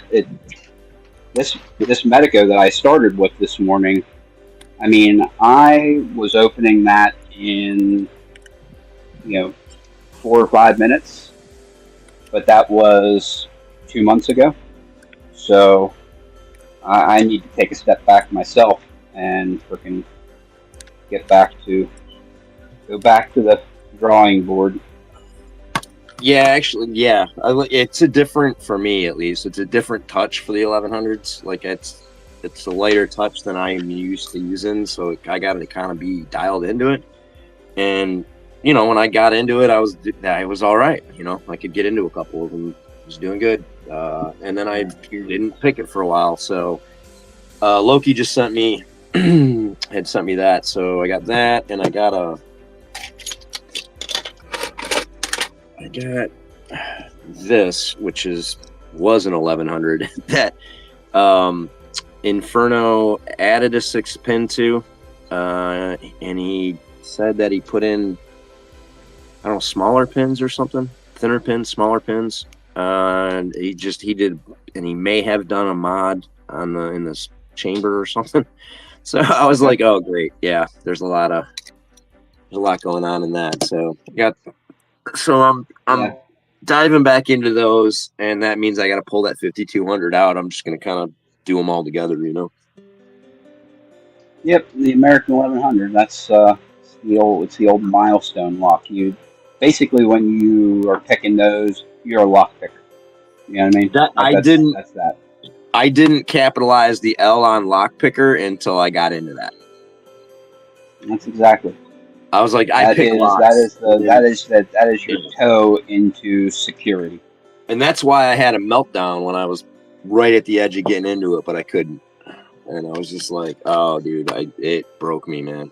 Like, I had a whole meltdown one night over that lock. It's a milestone lock. It teaches you things that you will rely upon all the way through black. I mean, it teaches you counter rotation. It teaches you the jiggle test. It teaches you how to deal with serrations. It teaches you how to feel feedback. I mean, it's a master lock. You can go in and just poke around to get the thing open. You know what I mean? An American lock is not that way. No, you can't whack-a-mole that thing, or at least I can't. I mean, you can. Right, it's one of those things that you can, but it's like one of those. You can if you can already do it the other way, though. You can't unless you know random what you're whack-a-moling. It's a different whack-a-mole. You have to, so. All right, I got to go solo screen for a second so I can show this to to Rock on. Wolfgang solo layout. Okay, so focus, you bastard.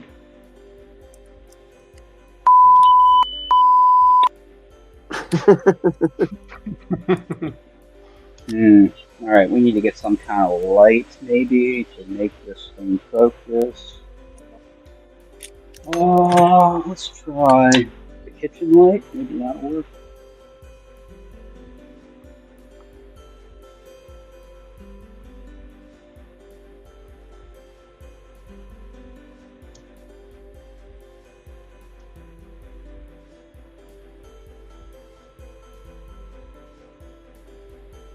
Nope, not working. We're gonna get some kind of light.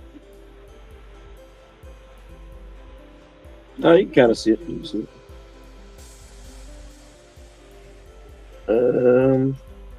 Wonder if my phone's light would turn on while I'm on the screen. What was that? Uh-oh! Okay, well, it turned on, but it took my picture away. And then as soon as I brought my picture back, it turned off. So the answer to the question is no. You cannot turn your flashlight on while you're in a stream. Oh yeah, I would imagine that would not work.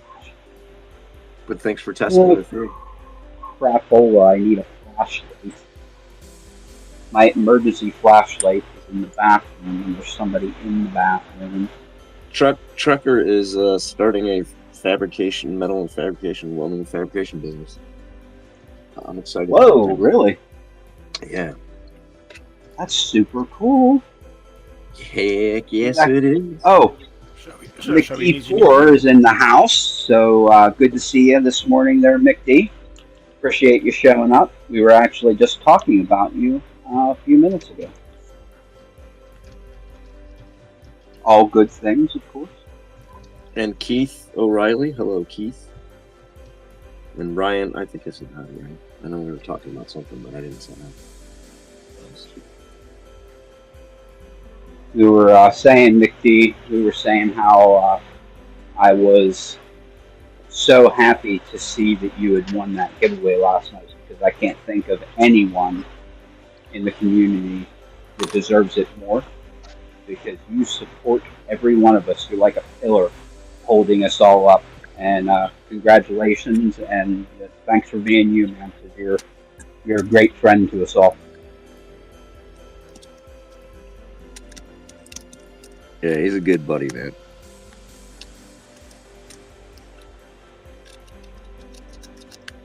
Always there if I need him. See, I just heard my bathroom door open so I can get the flashlight. Heard it open, and by the time I walked 6 steps over, I saw the door closing. So either a second kid just went in, or the first kid came out and said, I need to check my hair or whatever. And back in they are.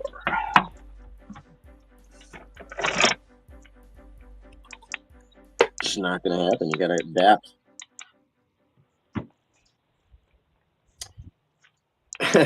Newhouse, I really appreciate that. The misspelling right there. You got your first order yesterday. That's sweet. But he spoke first as fist, so it looks like I got my fist order. I was like, that's a story I want to hear.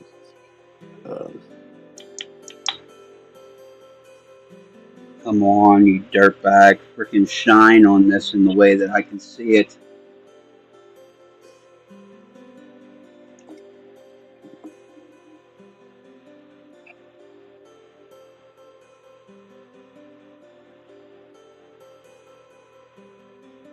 Almost. No.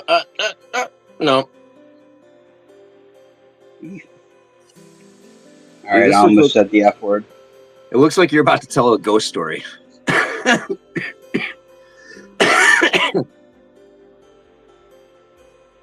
gonna do a ghost story, and it's gonna be the death of this lock because I'm getting angry.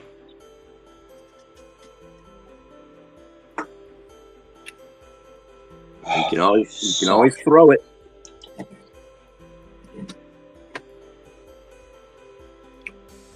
you son of a bitch.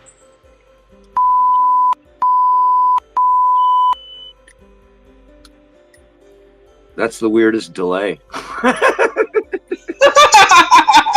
I was thinking to myself, is YouTube bleeping me right now?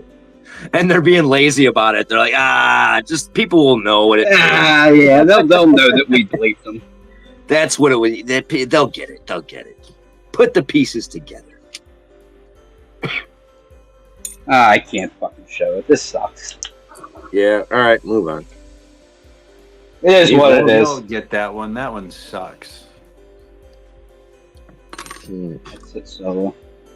God, I mean, it's so easy to see with my eyeballs, but basically what it looks like is somebody went into the core and screwed a screw in it. It's really shallow. Like, it almost looks like threading. That's exactly what it looks like, is threading, but shallow threading. Real shallow, fine threading is what it looks like. And that's why you can kind of bully them past that, because it's only sitting in there, very shallowly. We're talking, fractions of a millimeter in. Yours with the sleeve, it's sitting in there till it's literally bottomed out on the minor diameter of that barrel. So that's why yours is binding so hard. I'm thinking that if you float those, that you're going to be able to get it.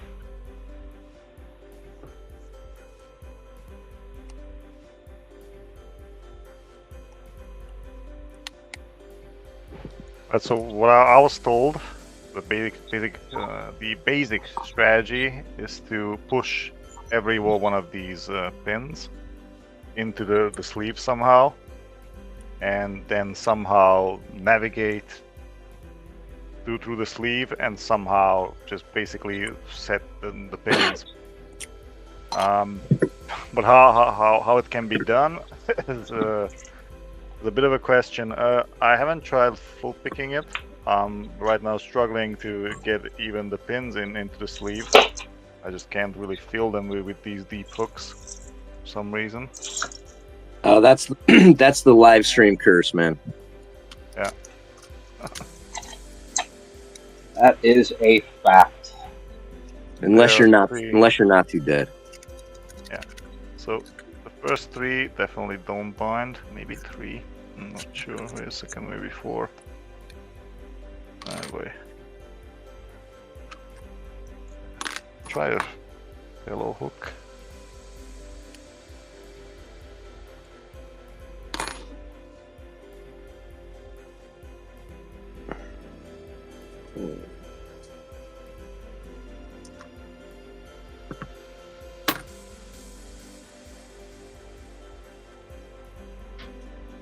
Oh, crap. Now I gotta reassemble this Medico, and the suckiest part of reassembling the Medico is putting in these anti-drill plates.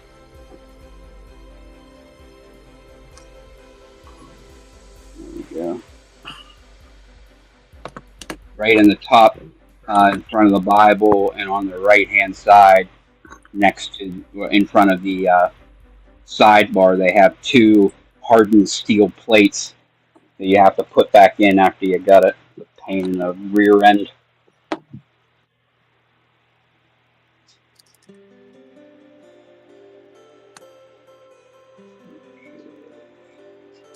Let's see, maybe a deeper gem hook that works.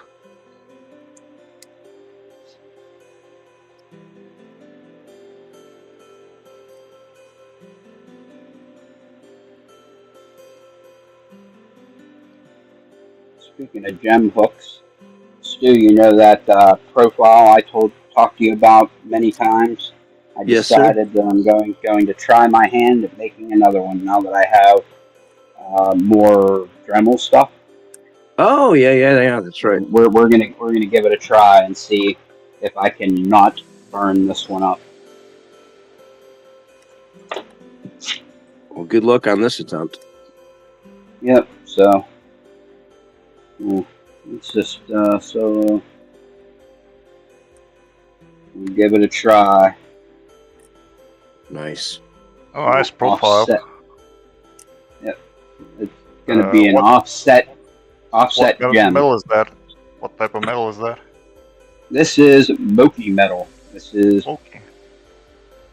0.6 millimeter blanks that I got from Moki. Nice. Oh, very nice. I Yep, I did one out of Southern Steel, and it seemed okay other than the heat treatment. So I think now I have like cutoff wheels and stuff where I can kind of cut out most of it, and then I can take my time actually shaping the metal and freaking keep it cool with some water, and we're gonna give it a go. How do you keep it cool? How do you solve the quenching? I just keep dipping it in water. Just dip it in water. Dip it in water. Just to keep the temperature down. Nice.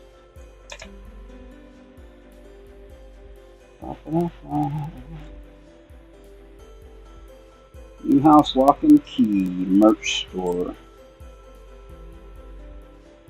I need to go check that out.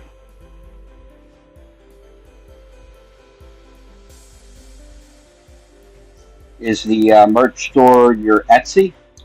Just out of curiosity, or is it standalone? Okay, it is Etsy. Okay, I definitely have that because I contacted him there, I don't know, a month or so ago. He said he was doing a challenge lock. I wanted to get on the list.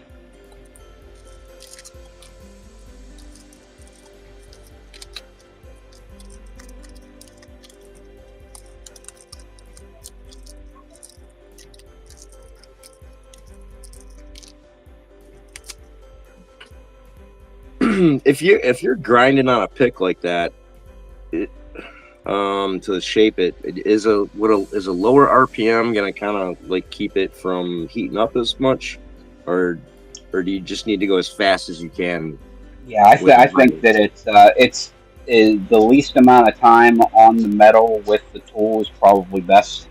Okay. So I'm thinking relatively high RPM for shorter amounts of time. And that's what I'm just going to do. I'm just going to make sure that my fingers are real close. Well, I don't want to be real close, but I mean they can be pretty close when I'm using the drum sander because you're not going to hurt yourself bad with a drum. So I figure as long as I'm pretty close, kind of keeping an eye on the temperature, I think it should be fine. I think that I may have just abused the Southern Specialties steel too much when I was testing it out. Yeah. I think that it was partially I heated it up too much, and partially I was being too freaking rough with it. But that's how you test the pick, you know what I mean? You beat the shit out of it. Well, that's what I like to do. Me too. If I'm gonna keep failing, I'll just keep failing at a lot of different things. Let's check out the chat. Chatty. Ooh, Ryan Fitz said he got his submission put into Packlock for his 200K club. Nice. That is super nice because, I mean, that's a cool program that they have going on. It's I actually got my submission in right before they started like asking for, you know, a video where you pull all the pins out. I mean, I sent them my my blue belt submission video, so it had a gut on it anyway if they wanted to see it. But, yeah. This was, it was the beginning of April. I got it. Yeah, this is cool, man. I mean, that is something that I wish more manufacturers would do to, like, you know, make cool stuff for the lock sport guys, because we're going to tell you how to make your stuff better. So we're basically an R&D department for you. Yeah. Yeah, if you pay attention. Dutch, Exactly. how you doing, man? Dutch still here? I think he's still here. There. Yeah. We got a thumbs up. All right. We'll leave you out. And then almost don't even want to ask. How's that? Is that float picking working? But I don't want to distract Wolfman.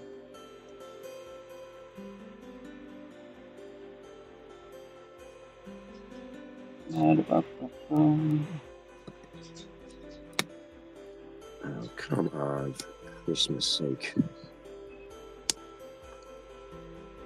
Did you just say for Christmas sake? Yep. That's what I thought you said. Reminds me of a guy who used to be he was basically like an all-purpose guy, like he just like helped out at work.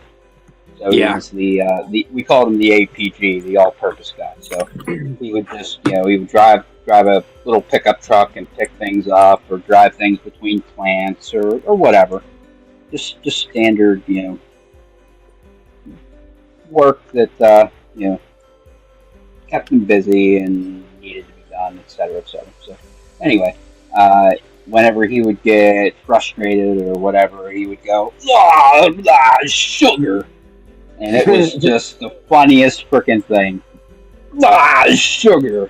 And it just, I'll never forget it. Never forget it. Freaking, his name is Rich. God, it was so funny. He actually was moving. We work with powdered metal, so we make it's carbide, tungsten.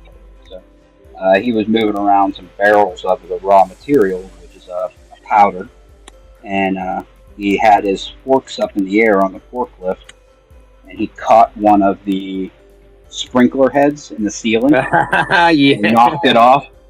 And he climbed on top of the forklift and stuck his finger in the hole of the pipe and just sat there screaming for help with his finger in the hole. God, it was so freaking funny. Knocked the nozzle off and just it was like a cartoon, man. He just plugged it with his finger. Oh God, it was so funny. Dude, when I took over managing a flooring warehouse in Sacramento, there was this kid that was working. There was a warehouse where he was like 18, and he had like taken out the roll-up door twice with high forklifts, had taken out a water line once, and he drove the fork straight into the side of someone's truck. When he yeah. And as soon as I took over, they were like, "Oh, we're about to fire this kid." I was like, "No, you're not." I was like, "You're just not supervising this kid." I was like, "I'll turn him into a good worker." I was like, "But I'm gonna make sure we're gonna train him right on the forklift." It's like, no, we're driving around with those forks up. That's why that's a no. Minimal, 2 inches off the ground, like it's. Yeah, that's funny. But I mean, I was a forklift operator. Like I said, I ran a warehouse, so. My God, you did so much stuff in your life. God, so much stuff. You did, yeah. But I mean, I drove. I broke all the rules with the forklift. But I knew, what I was not to why I shouldn't do it. So I knew where the water lines were. I knew when I was at a door. I knew, so I knew when I had it overloaded and I was doing crazy, tricky stuff. My favorite thing is I could pick up a quarter off the ground with the forks. Ooh, baby. That's sharp forks. You get the fork coming down just on the quarter and drop the weight, and you back up just a little bit. It pops that edge and it flips it up onto the fork. Gosh, that'd be an interesting thing to see. That's for sure. Yeah, I was before I took over the warehouse, and I was delivering, but I was working in the warehouse. So I was going to a bunch of different, places, and I bet everybody at all these different places that I could pick a quarter up. And they're like, "There's no way, man." And then I got a 6-pack from everybody. I was like, and then they stopped betting me. It's funny. Here's what we're gonna do right now. I'm gonna do my Packlock 98 Pro video later. I'm going to throw an extra pin in it right now and just give a little practice so that I don't look like a fool.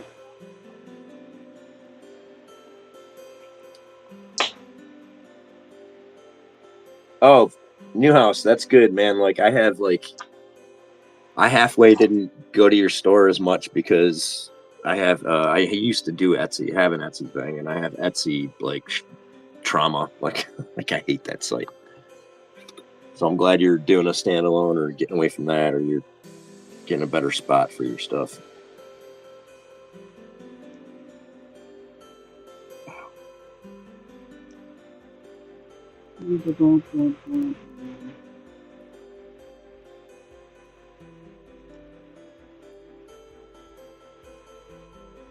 Oh, that's good.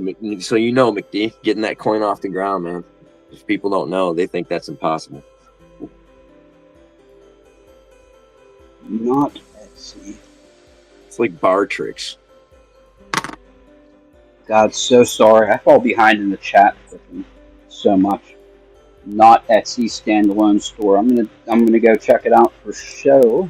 Actually, let's do this. Do it. Go to Newhouse's store, and we will do it. Go to channel.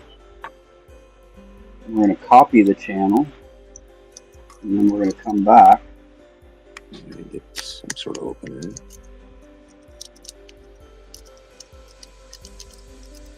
We're gonna post this in my chat right now. Share. Copy a link. There we go.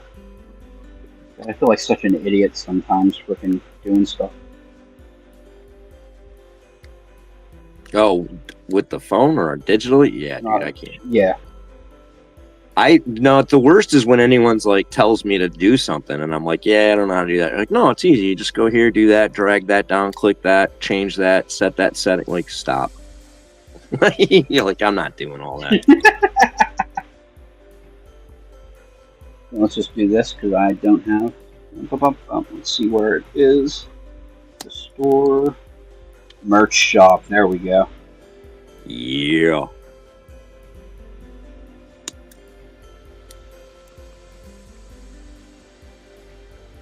Open in Safari.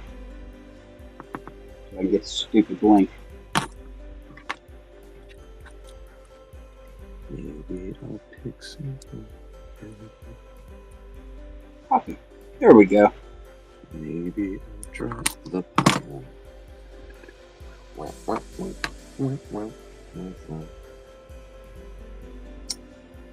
Beautiful.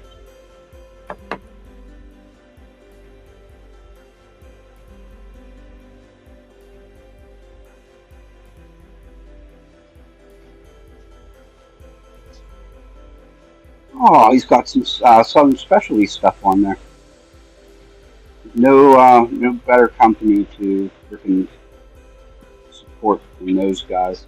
Vets, they make a good product. They make it at a good price. And if you need something specific, they're definitely the people that you can contact. If you need any etching done or whatever. My current toy from them.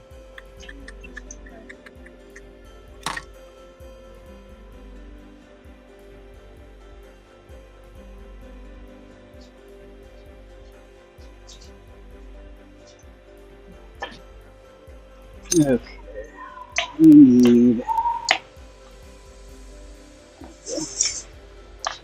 I've got, speaking of, I got another rake set on the way from Southern. Are you kidding me? I can't find the right size Allen key to freaking do this pack off.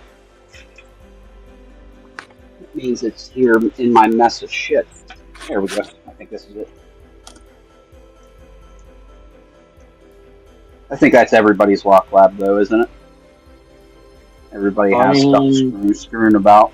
I mean, not everybody, I guess. Various levels of that. Some people are absolute chaos. Some people have certain amounts of organization around the chaos, you know? I'm more of a chaos guy. That's what I should do today. When I'm putting in my third pin, I should show people how to re-grease the ball bearings. I've always wanted to know. Yeah, I'm definitely going to do that. Basically, you just throw some grease on them and Yeah. frickin' pop them back in. But All right, look. Yeah, no, I mean, like any kind of cleaning or maintenance or any of that stuff, like those are always good tips. Restoration, fixing, cleaning, lubing, maintaining. Like you don't know any of that stuff. Like all you know is like spray WD-40 into something. That's all anyone kind of does. yep. And then if you do that now, you'll have 2/3 of lock pickers yell at you and say, "Don't use WD-40." That's fact. Just because of the residue? Yeah. They say that WD-40 is bad for locks. It gums it up. Blah blah blah blah. I mean, over time, it definitely does. But that's really if you're overdoing it. Like, the number one, like, for handymanning and stuff, the number one reason I had to, like, change out, quick sets constantly was people kept spraying that into them constantly. Guess what? We need to shim this thing. This is not going to work out. I'm Shit, not feeling what is ballsy that? today. What is he holding? Oh, W40. Okay. When he came closer, I was like, "Is it a better one?" Now, brake cleaner is supposed to be good too, right? Yeah, that's just solvent. That's good for cleaning it out because it evaporates really quickly. Hey guys, I have to jump out. Hey, have a good one, my brother. Hey, catch you later. Have fun, guys. Yep, thanks for coming. Bye-bye. Beautiful. I gotta get some of that. I mean, I so rarely freaking shim a lock, and it's going to screw me one of these days. Actually, it did screw me the other day. I actually have a video to post about it. Nice. Yeah, it's about this lock here, the Ruco 500. Basically, what I did was I picked it and said, "Oh, it only took me like 3 minutes. How about I gut it too?" So I gutted it, threw out all the pins, and showed it off. Blah blah blah. This is what this is. I showed my cool little clips that I make for the back to replace the clip that comes on it because it sucks. So I did all that, and then I said, bye, catch you later, share with your friends and your enemies, blah blah blah, and ended the video. And when I was done, I'm like, okay, it's time to put this crap back together. So I'm putting it back together. I pin up the core, I pin up the housing, go to put it together. And as I'm putting it together, pin number 1 fell right into this slot right there and locked up solid. Couldn't pull it back, couldn't push it forward. Oh, What do no. you do? Yeah, you're screwed. It's like, crap. So what do? All you can do is freaking pull the follower out and let everything dump out, and then go in and push that pin down, and then it'll let you pull it out. But it's a valuable freaking lesson that no matter how many locks you pick, how many locks you've gutted, anybody can get complacent. And Yeah. I just remember screw the that. pooch. I just remember that Georgia Jim pin waterfall short. I don't Oh my remember God, him and the Kaba. God, that Yeah. was so good. Just to have his level skill, he still runs into like an absolute disaster too. So. Yeah, that's all of us, man. That's the other reason I delayed going back down to 3 pins with that 5200 is trying to when I put in the 4th pin, dude. I had 2 disaster taking it apart, disaster putting it back together. I was like, it was such trauma. It was everything I'd ever like worried about happening when I was gutting. It just all went wrong on that thing. It happens, there's no doubt. It happens to every single one of us. It doesn't matter how good you are, how much skill you have. It just happens to each and every one of us. Like you said, it happened to Georgia Jim, and I love that video because it's just like gotten the Kaba star or whatever, and it's got 24 pins from 4 different directions, and he's gotten the thing apart, and he's just like, fuck me, and that was the end. As they're freaking just Yeah, pissing out everywhere. and that's why, like, man, everyone says you gotta gut this thing in a plastic bag because stuff's gonna shoot out from whatever, I don't know. And then with that knowledge, Wow, you have a multi-lock interactive padlock. You lucky dog, you. courtesy of my boy Dog Picking Locksport. Oh my god, that's awesome. Yeah. And then Dog Picking Locksport is the one that tells me, hey, you should progressive pin that thing so you can learn to do it. And I'm like, is this the thing you got to gut in a bag? I'm not doing that. Not now. Maybe later, but Oh my god, that lock is freaking awesome. yeah, that's my, like, I forget I have it. In all honesty, it's kind of sitting on my dimple pile of. I got to get something that leads me to the couple of locks I actually have. They're not the easiest temple lock on earth, but they're not like the most difficult either. It's just getting a nice sharp flag in there to be able to hit the outer pins and then get the inner pins without disturbing the outer pins. That's kind of the whole thing with those is not disturbing the outer pins while you're messing with the inners. There is one. Where's the one? Here's the one. This is one that people suggest that you gut in a bag. No, not that one. This one. No, not that one. This one. This is a gold P. Oh. And what it is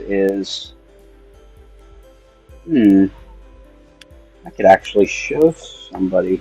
I have a gold P in the mail coming from Loki.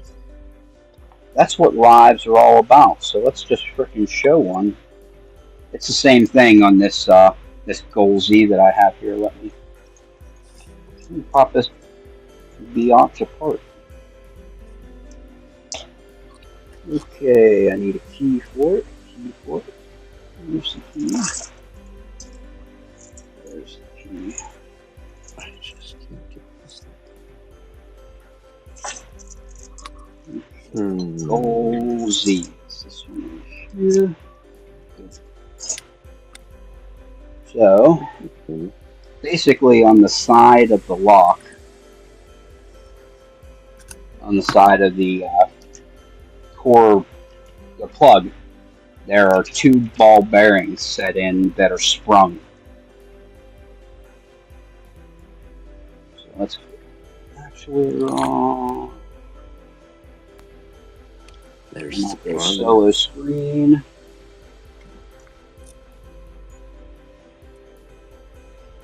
Actuator. Good. Out of the way. See, that's what I'm talking about. My lock lab's chaos right now. Alright. Key. Turn it back. Follower. Upper follower. I think it's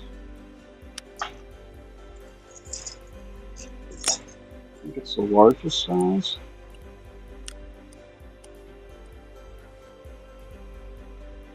Next largest size.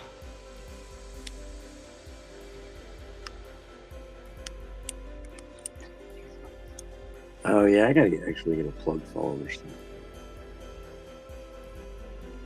I'm gonna try the largest size. We'll know in about 5 seconds whether it's correct.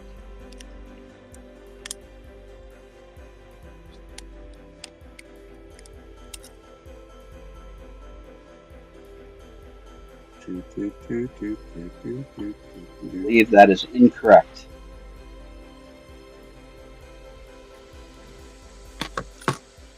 I have to run to the restroom. You see, exactly what I shouldn't have done is exactly what just happened. Well, thanks for that lesson.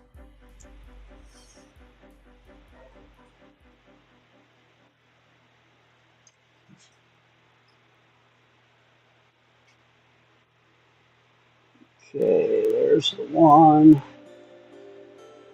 I saw it go, and I see it now, so that's good.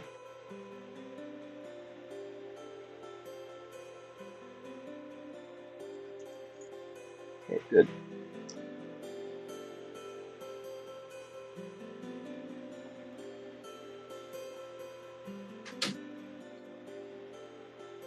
Let's dump that on here.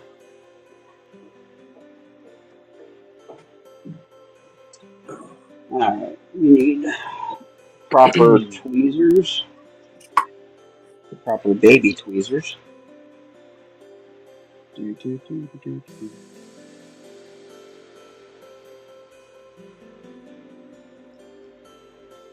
Okay, baby spring number 1, baby spring number 2. Good. Okay, solo layout. Okay, this is the goal Z. You see on the side there's that little hole. Okay.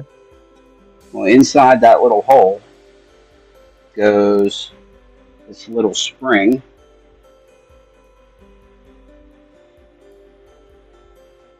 And on top of that little spring goes this little ball bearing. And that helps center the core and keep it biased towards vertical, straight up and down.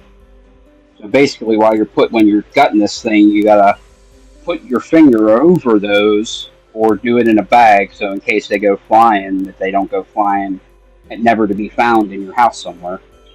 Yeah. Because they look like little steel ball bearings, but they're either stainless or a non-magnetic metal. Oh, that's not magnetic. Yep. So here's a little tip to any lock manufacturers out there: make your little tiny things out of freaking steel, so that we can use a magnet to find them.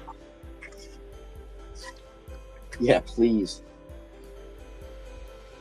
But yeah, so you gotta put your finger over it as you're pushing the core out. You just kind of hold your finger, and then whenever you feel them underneath your finger, freaking pinch it and pull it out. I mean, that makes sense, but that's an easy, like you said, that's an easy, oops. It's easy, you just forget. I was doing a demo to show it to you, and I freaking forgot. Right. I mean, how ironic is that? Especially, That's you gut so much, like that muscle memory of doing that, like that you're trying to change that little piece right there, that feel, and even kicking it on in your knowledge was like your hands were like, no, this is what we do. Oh yeah, we forgot that. You're doing it wrong. Yep. That memo did not get received. And then you also have these little construction core holes that you have to avoid as well. So I always turn it counterclockwise so that I don't have to deal with them. But you can drop a gin down inside there or whatever. Ugh. Yeah, it was a pain in the ass lock to learn, but once I learned it, it's actually kind of fun. Just because that's the point of us learning to be lock pickers, right? Is the puzzle and the learning a new thing and stuff. So Frustration puzzles, yeah. put the ball bearing there. And then we gotta grab the other ball bearing. Put it in the other side.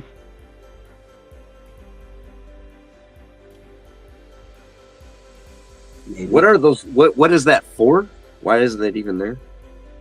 Okay, it biases. There are two little dimples inside the core, Right. that they sit in, and it keeps it vertical. Oh, okay. So it kind of let's put this back together, and then we can show you.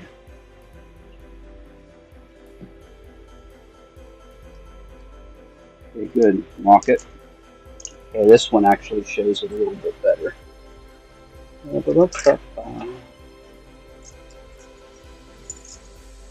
So it's so that whenever you unlock the lock, it tells you whenever you're freaking centered again, because it biases right there. So it's like a detent. You know what I mean? That's Oh. what they are. They're little detents. You see, you just kind of push, and it'll just pop right into place. How does it affect picking it? Okay, so how it affects picking in. Do you know how we float pick? I was talking to, let me go back to Not Solo. We were talking to Wolfgang about float picking, where you use a second tensioner and control tension. So you're providing the counter rotation as you're picking. That can actually provide your counter rotation because it's trying to pull back to center. Oh, okay. So you're using your tensioner to give it clockwise tension, but that detent's trying to pull it back. So it allows you to float pick things that have gins in it, like this Goal Z, with only one tensioner. Oh, okay. So that's cool. Yeah, so what you're doing is, let me find where it is right there. I put a tensioner right here, and I've used my finger to give it clockwise tension. As I let off of this, that ball detent's trying to pull it back. So it allows me to float pick just with one finger. Dude, what's hippie and sadistic? What's up, guys? Hey, fellas. Sadistic. Good to see you this morning. I hope you're feeling all right, man. Saw your post. Sorry that you're going through it. Wishing healing on you, brother. Yeah, hope all is well, my friend.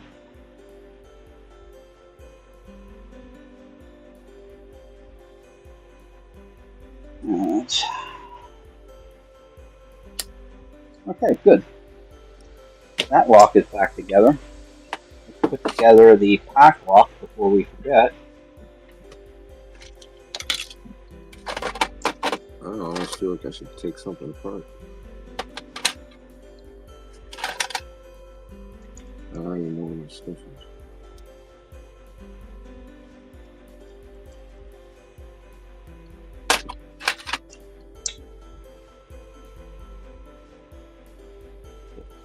Screw down.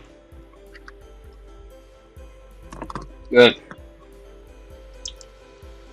Back together. Good. Success. Success. Not bricked. I'll take it. Not bricked.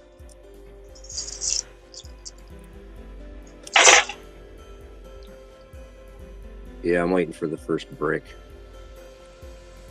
That was another thing. I saw a post last night. I was on Reddit, and as you know, I love the Packlock 98 Pro. It's like my warm up lock. It's hard, but it's not like super hard. They pick kind of different every time, depending on how you're tensioning it, what tools you're using, etc., etc. So I have 3 of the aluminum bodied ones like this, and I have 2 loose cores that I exchange in and out of those 3. So I have basically five different aluminum bodies. But I also have the Packlock 410 Pro, which has a body like a 410 Lotto Master Lock. So it has the same core as the Packlock 98 Pro, but it picks way different. Oh. Because the Packlock 98 Pro has a sprung shackle, so you got spring tension there, and the core is sprung as well. So you have that. Listen to the violence. Listen to the spring tension that's on this thing. I mean, Yeah. that's a pretty violent spring. That's a pretty hefty spring that you're overcoming as you're picking it. Now the Pack Lock 410 Pro. Let me grab the key for it.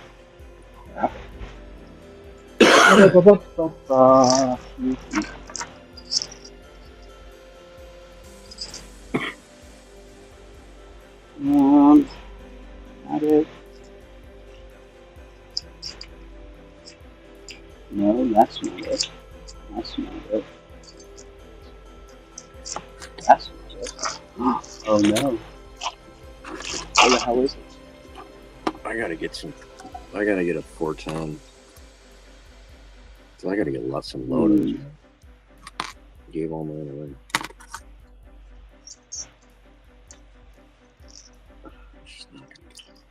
Anyway, I don't really need the key, I guess, to show. In the 410 Pro, the Packlock 410 Pro, the shackle is not sprung. It's a dead shackle, and it has a dead core, too. So even though it has the same core, the same style of pins, everything, it picks really different. Yeah, I want to get one of those. Yeah, Definitely. super cool. I mean, really cool. They're actually cheaper than the Packlock 98 Pro. I keep forgetting to look for that one whenever I'm thinking about buying a pack. Yeah, I'm pretty sure I got it off Amazon.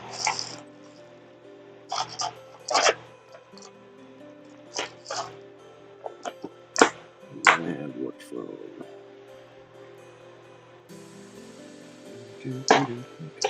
Oops. Do something different there. All right, my brother. I think I'm gonna have to cut out. All right, you done for the day? Yeah, I'm gonna go get the morning started. Help with the cats, clean up a litter box, make some more Yeah, coffee. makes sense. Get going off the household.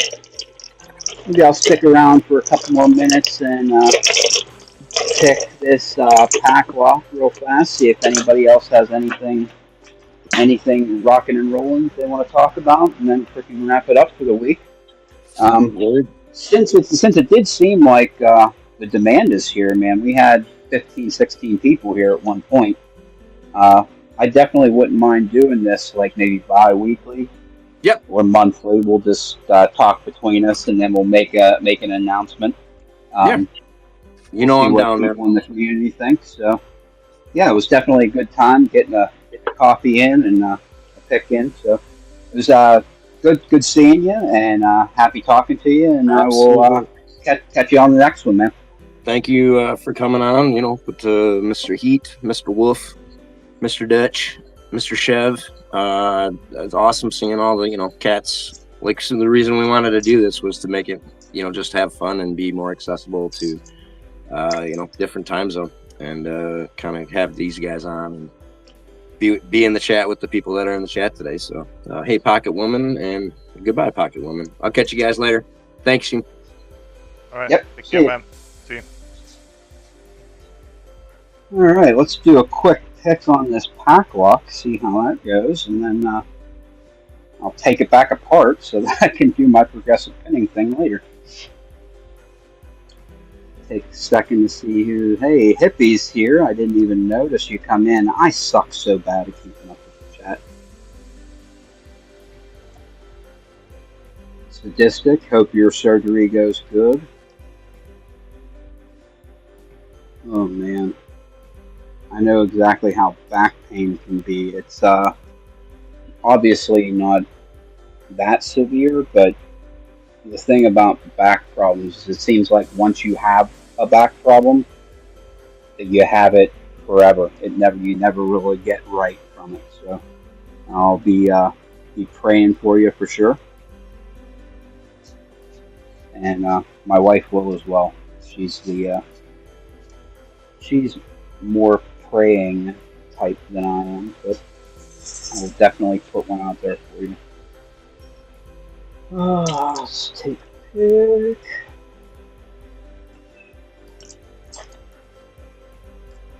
Got a bad back pain, so sucks really. So get well soon, man.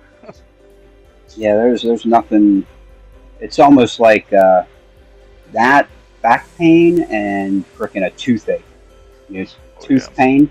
There's nothing frickin' like it, man. It's just like you're just miserable. You just Yeah. don't want to get out of bed, and it's tough to frickin' live life. Yeah, exactly. Especially if, your sleep schedule gets messed up. You can't get enough sleep when you have back pain or toothache or whatever. Those are the worst.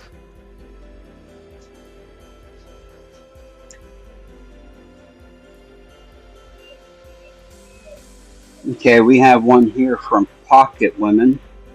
This is actually kind of important. She wants to know if anybody knows how to get in touch with High Locksporter from Hawaii. Trying to think if I've spoken to him on Discord. I don't know if I have. But anybody in the chat that knows how to get in touch with HI Locksporter, reach out to Pocket Women. Even anybody who watches this later, if anybody knows how to get in touch with him, it seems like it's important. Ooh, open.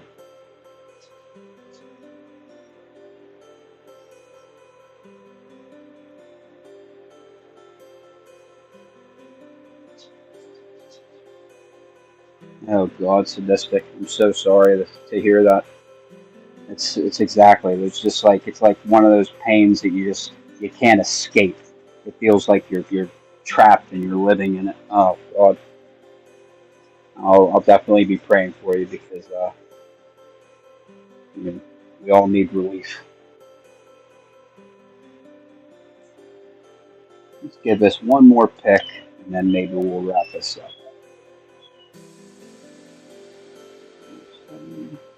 Yeah, I don't think this Ruko will get picked. Maybe not today, but I'm going to be honest with you. I think that float picking is going to be your way out of that trap. I definitely think that that's going to be the way. Either getting a super tight-fitting tensioner where you have pretty good control where you can kind of counter-rotate a little bit.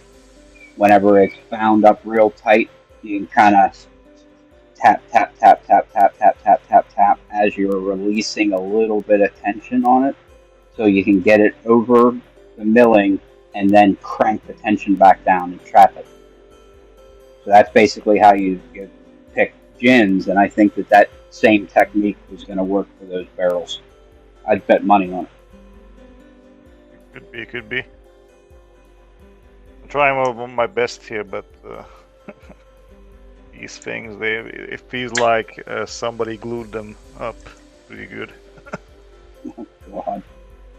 That's exactly. It sounds like they're trapped. You're riding right against the sleeve with that minor diameter of the barrel.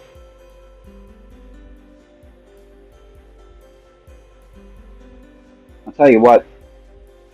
Maybe a good. I don't know if you've watched it, but it's a good video to watch. Watch Artichoke's videos on both kinds of pins. On the Asa barrel, he has a video on the Asa barrel and how to pick that, and he also has actually 2 or 3 videos on picking the Asa gin spools. So maybe watch both of those to give you an idea. And I think you're going to be a mix between the two is how you're going to defeat that thing. Probably. I mean, I watched them beforehand, but Oh, you did? I might have to review the video again because I'm just going back and forth with these locks that I'm having trouble with. I do the same thing all the time. I'll have trouble with the lock, and then I'll move on to the next lock.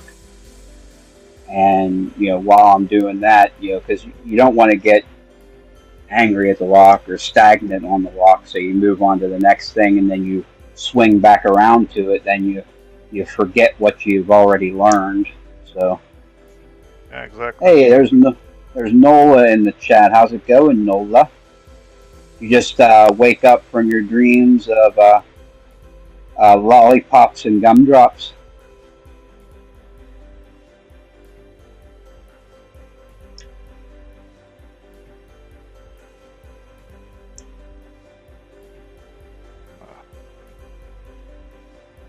Artichoke.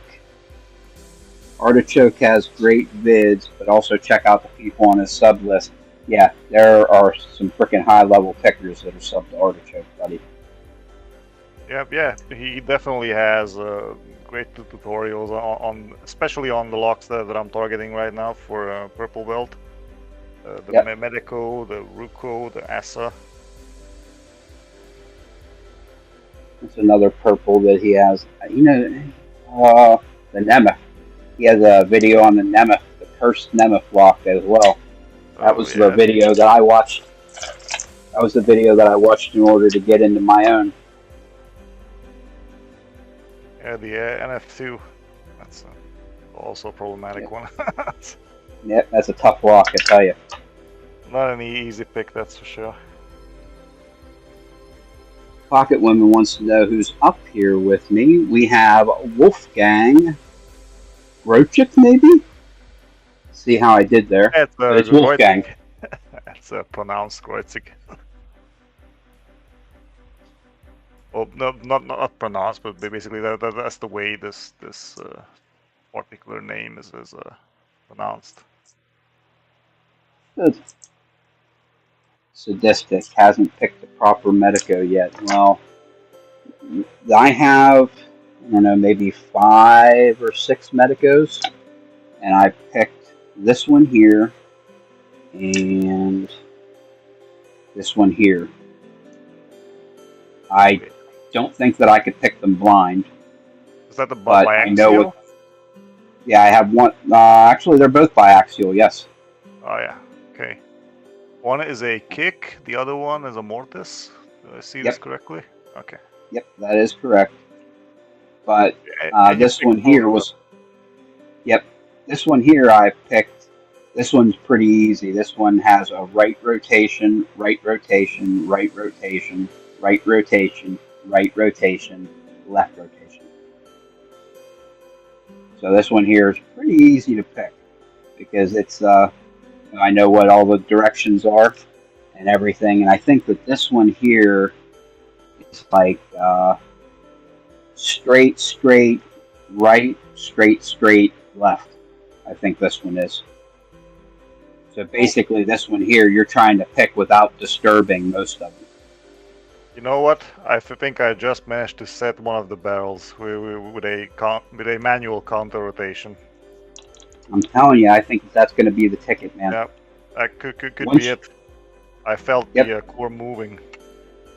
The only problem that you're going to have with that is you will drop pins until you find out what the binding order is. Exactly. So you may set 1 and then set 2 and then set 3, but drop 1 and 2. So you may have to kind of map the order in which you need to pick them. So like, where are you? My ASA 600 here. Okay, so I pick all the pins into the counter milling. It falls into a false set. At that time, I need to pick pin 1, then pin 5 and 6. Doesn't matter which order I do 5 and 6. So 1 and then 5 and 6. And then 2, 3, 4. If I don't pick it in that order, I will drop pins and never, ever, ever get them all set until I do it in that order. Okay. So you get like a false set, and that means you have gin spools in there, right? Yep. As soon as I get the false set, that means all the gin spools are in the counter milling. At that time, I put in the second tensioner and then float.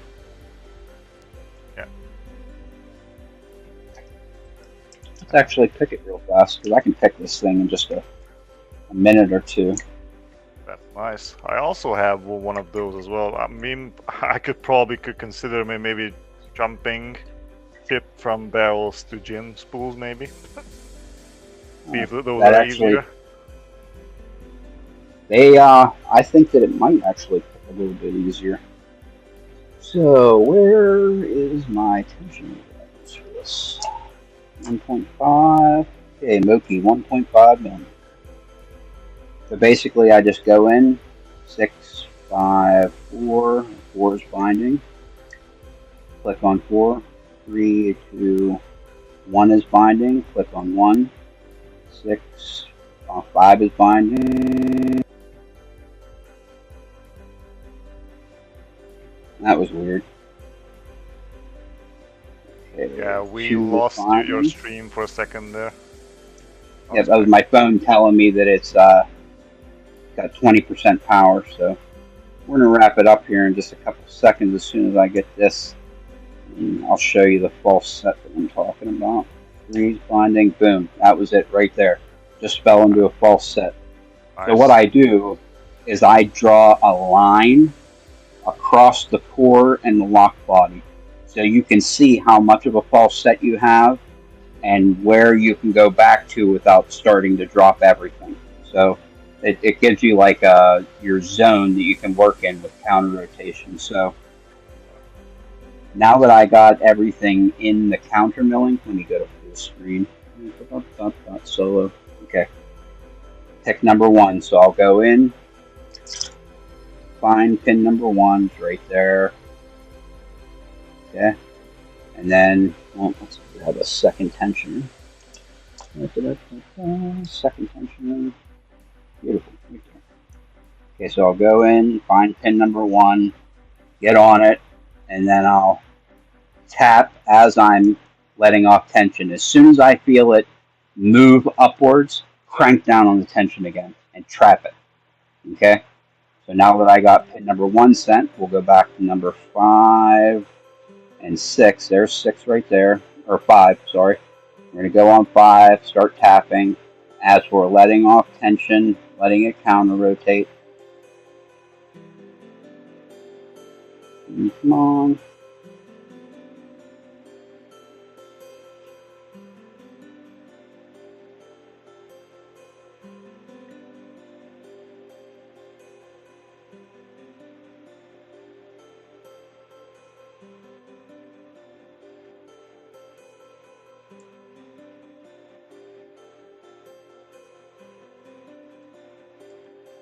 There we got number 6 just set. There was number 5 just set. So we have 6 set, 5 set, and 1 set. Let's go to number 2. 2, we'll start tapping it as we're letting off counter rotation. And it just set, and we trapped it. Number 3. Number 3 in this one doesn't have any counter milling. That's the thing about the ASUS 600.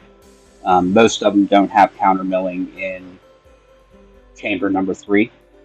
So number 3 we can just kind of push through.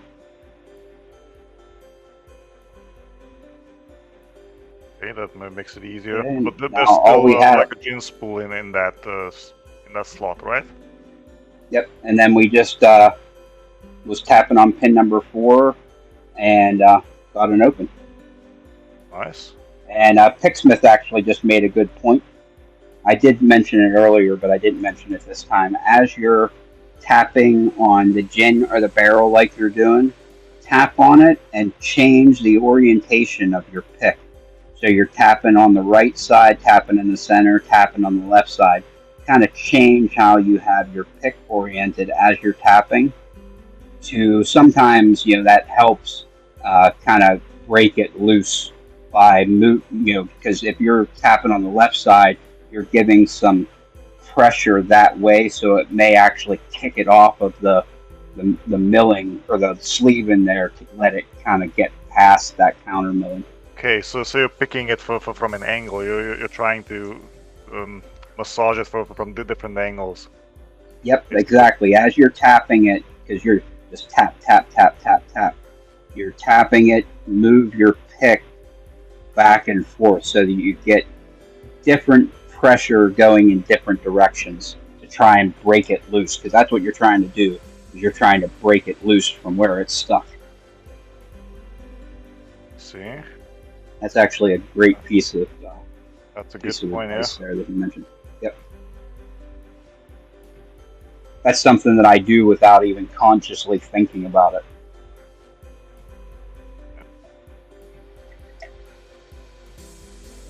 I'm trying that right now on these barrels. Oh, they get stuck. Pretty good.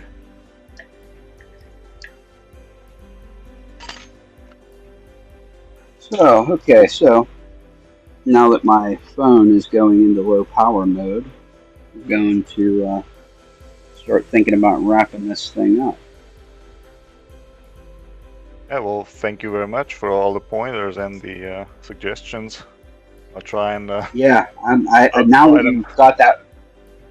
Yeah, now that you got that one pin set, hopefully this is the ticket that you need to get out of the trap that you're in. So I hope it works out great, and maybe you'll have that thing picked by the next time, the next morning live, because we're thinking probably not next Sunday, the Sunday after. We're going to go for like every other Sunday, maybe like the second Sunday and fourth Sunday of the month. So. all right. So sounds good. Yeah, I'll try and be on board.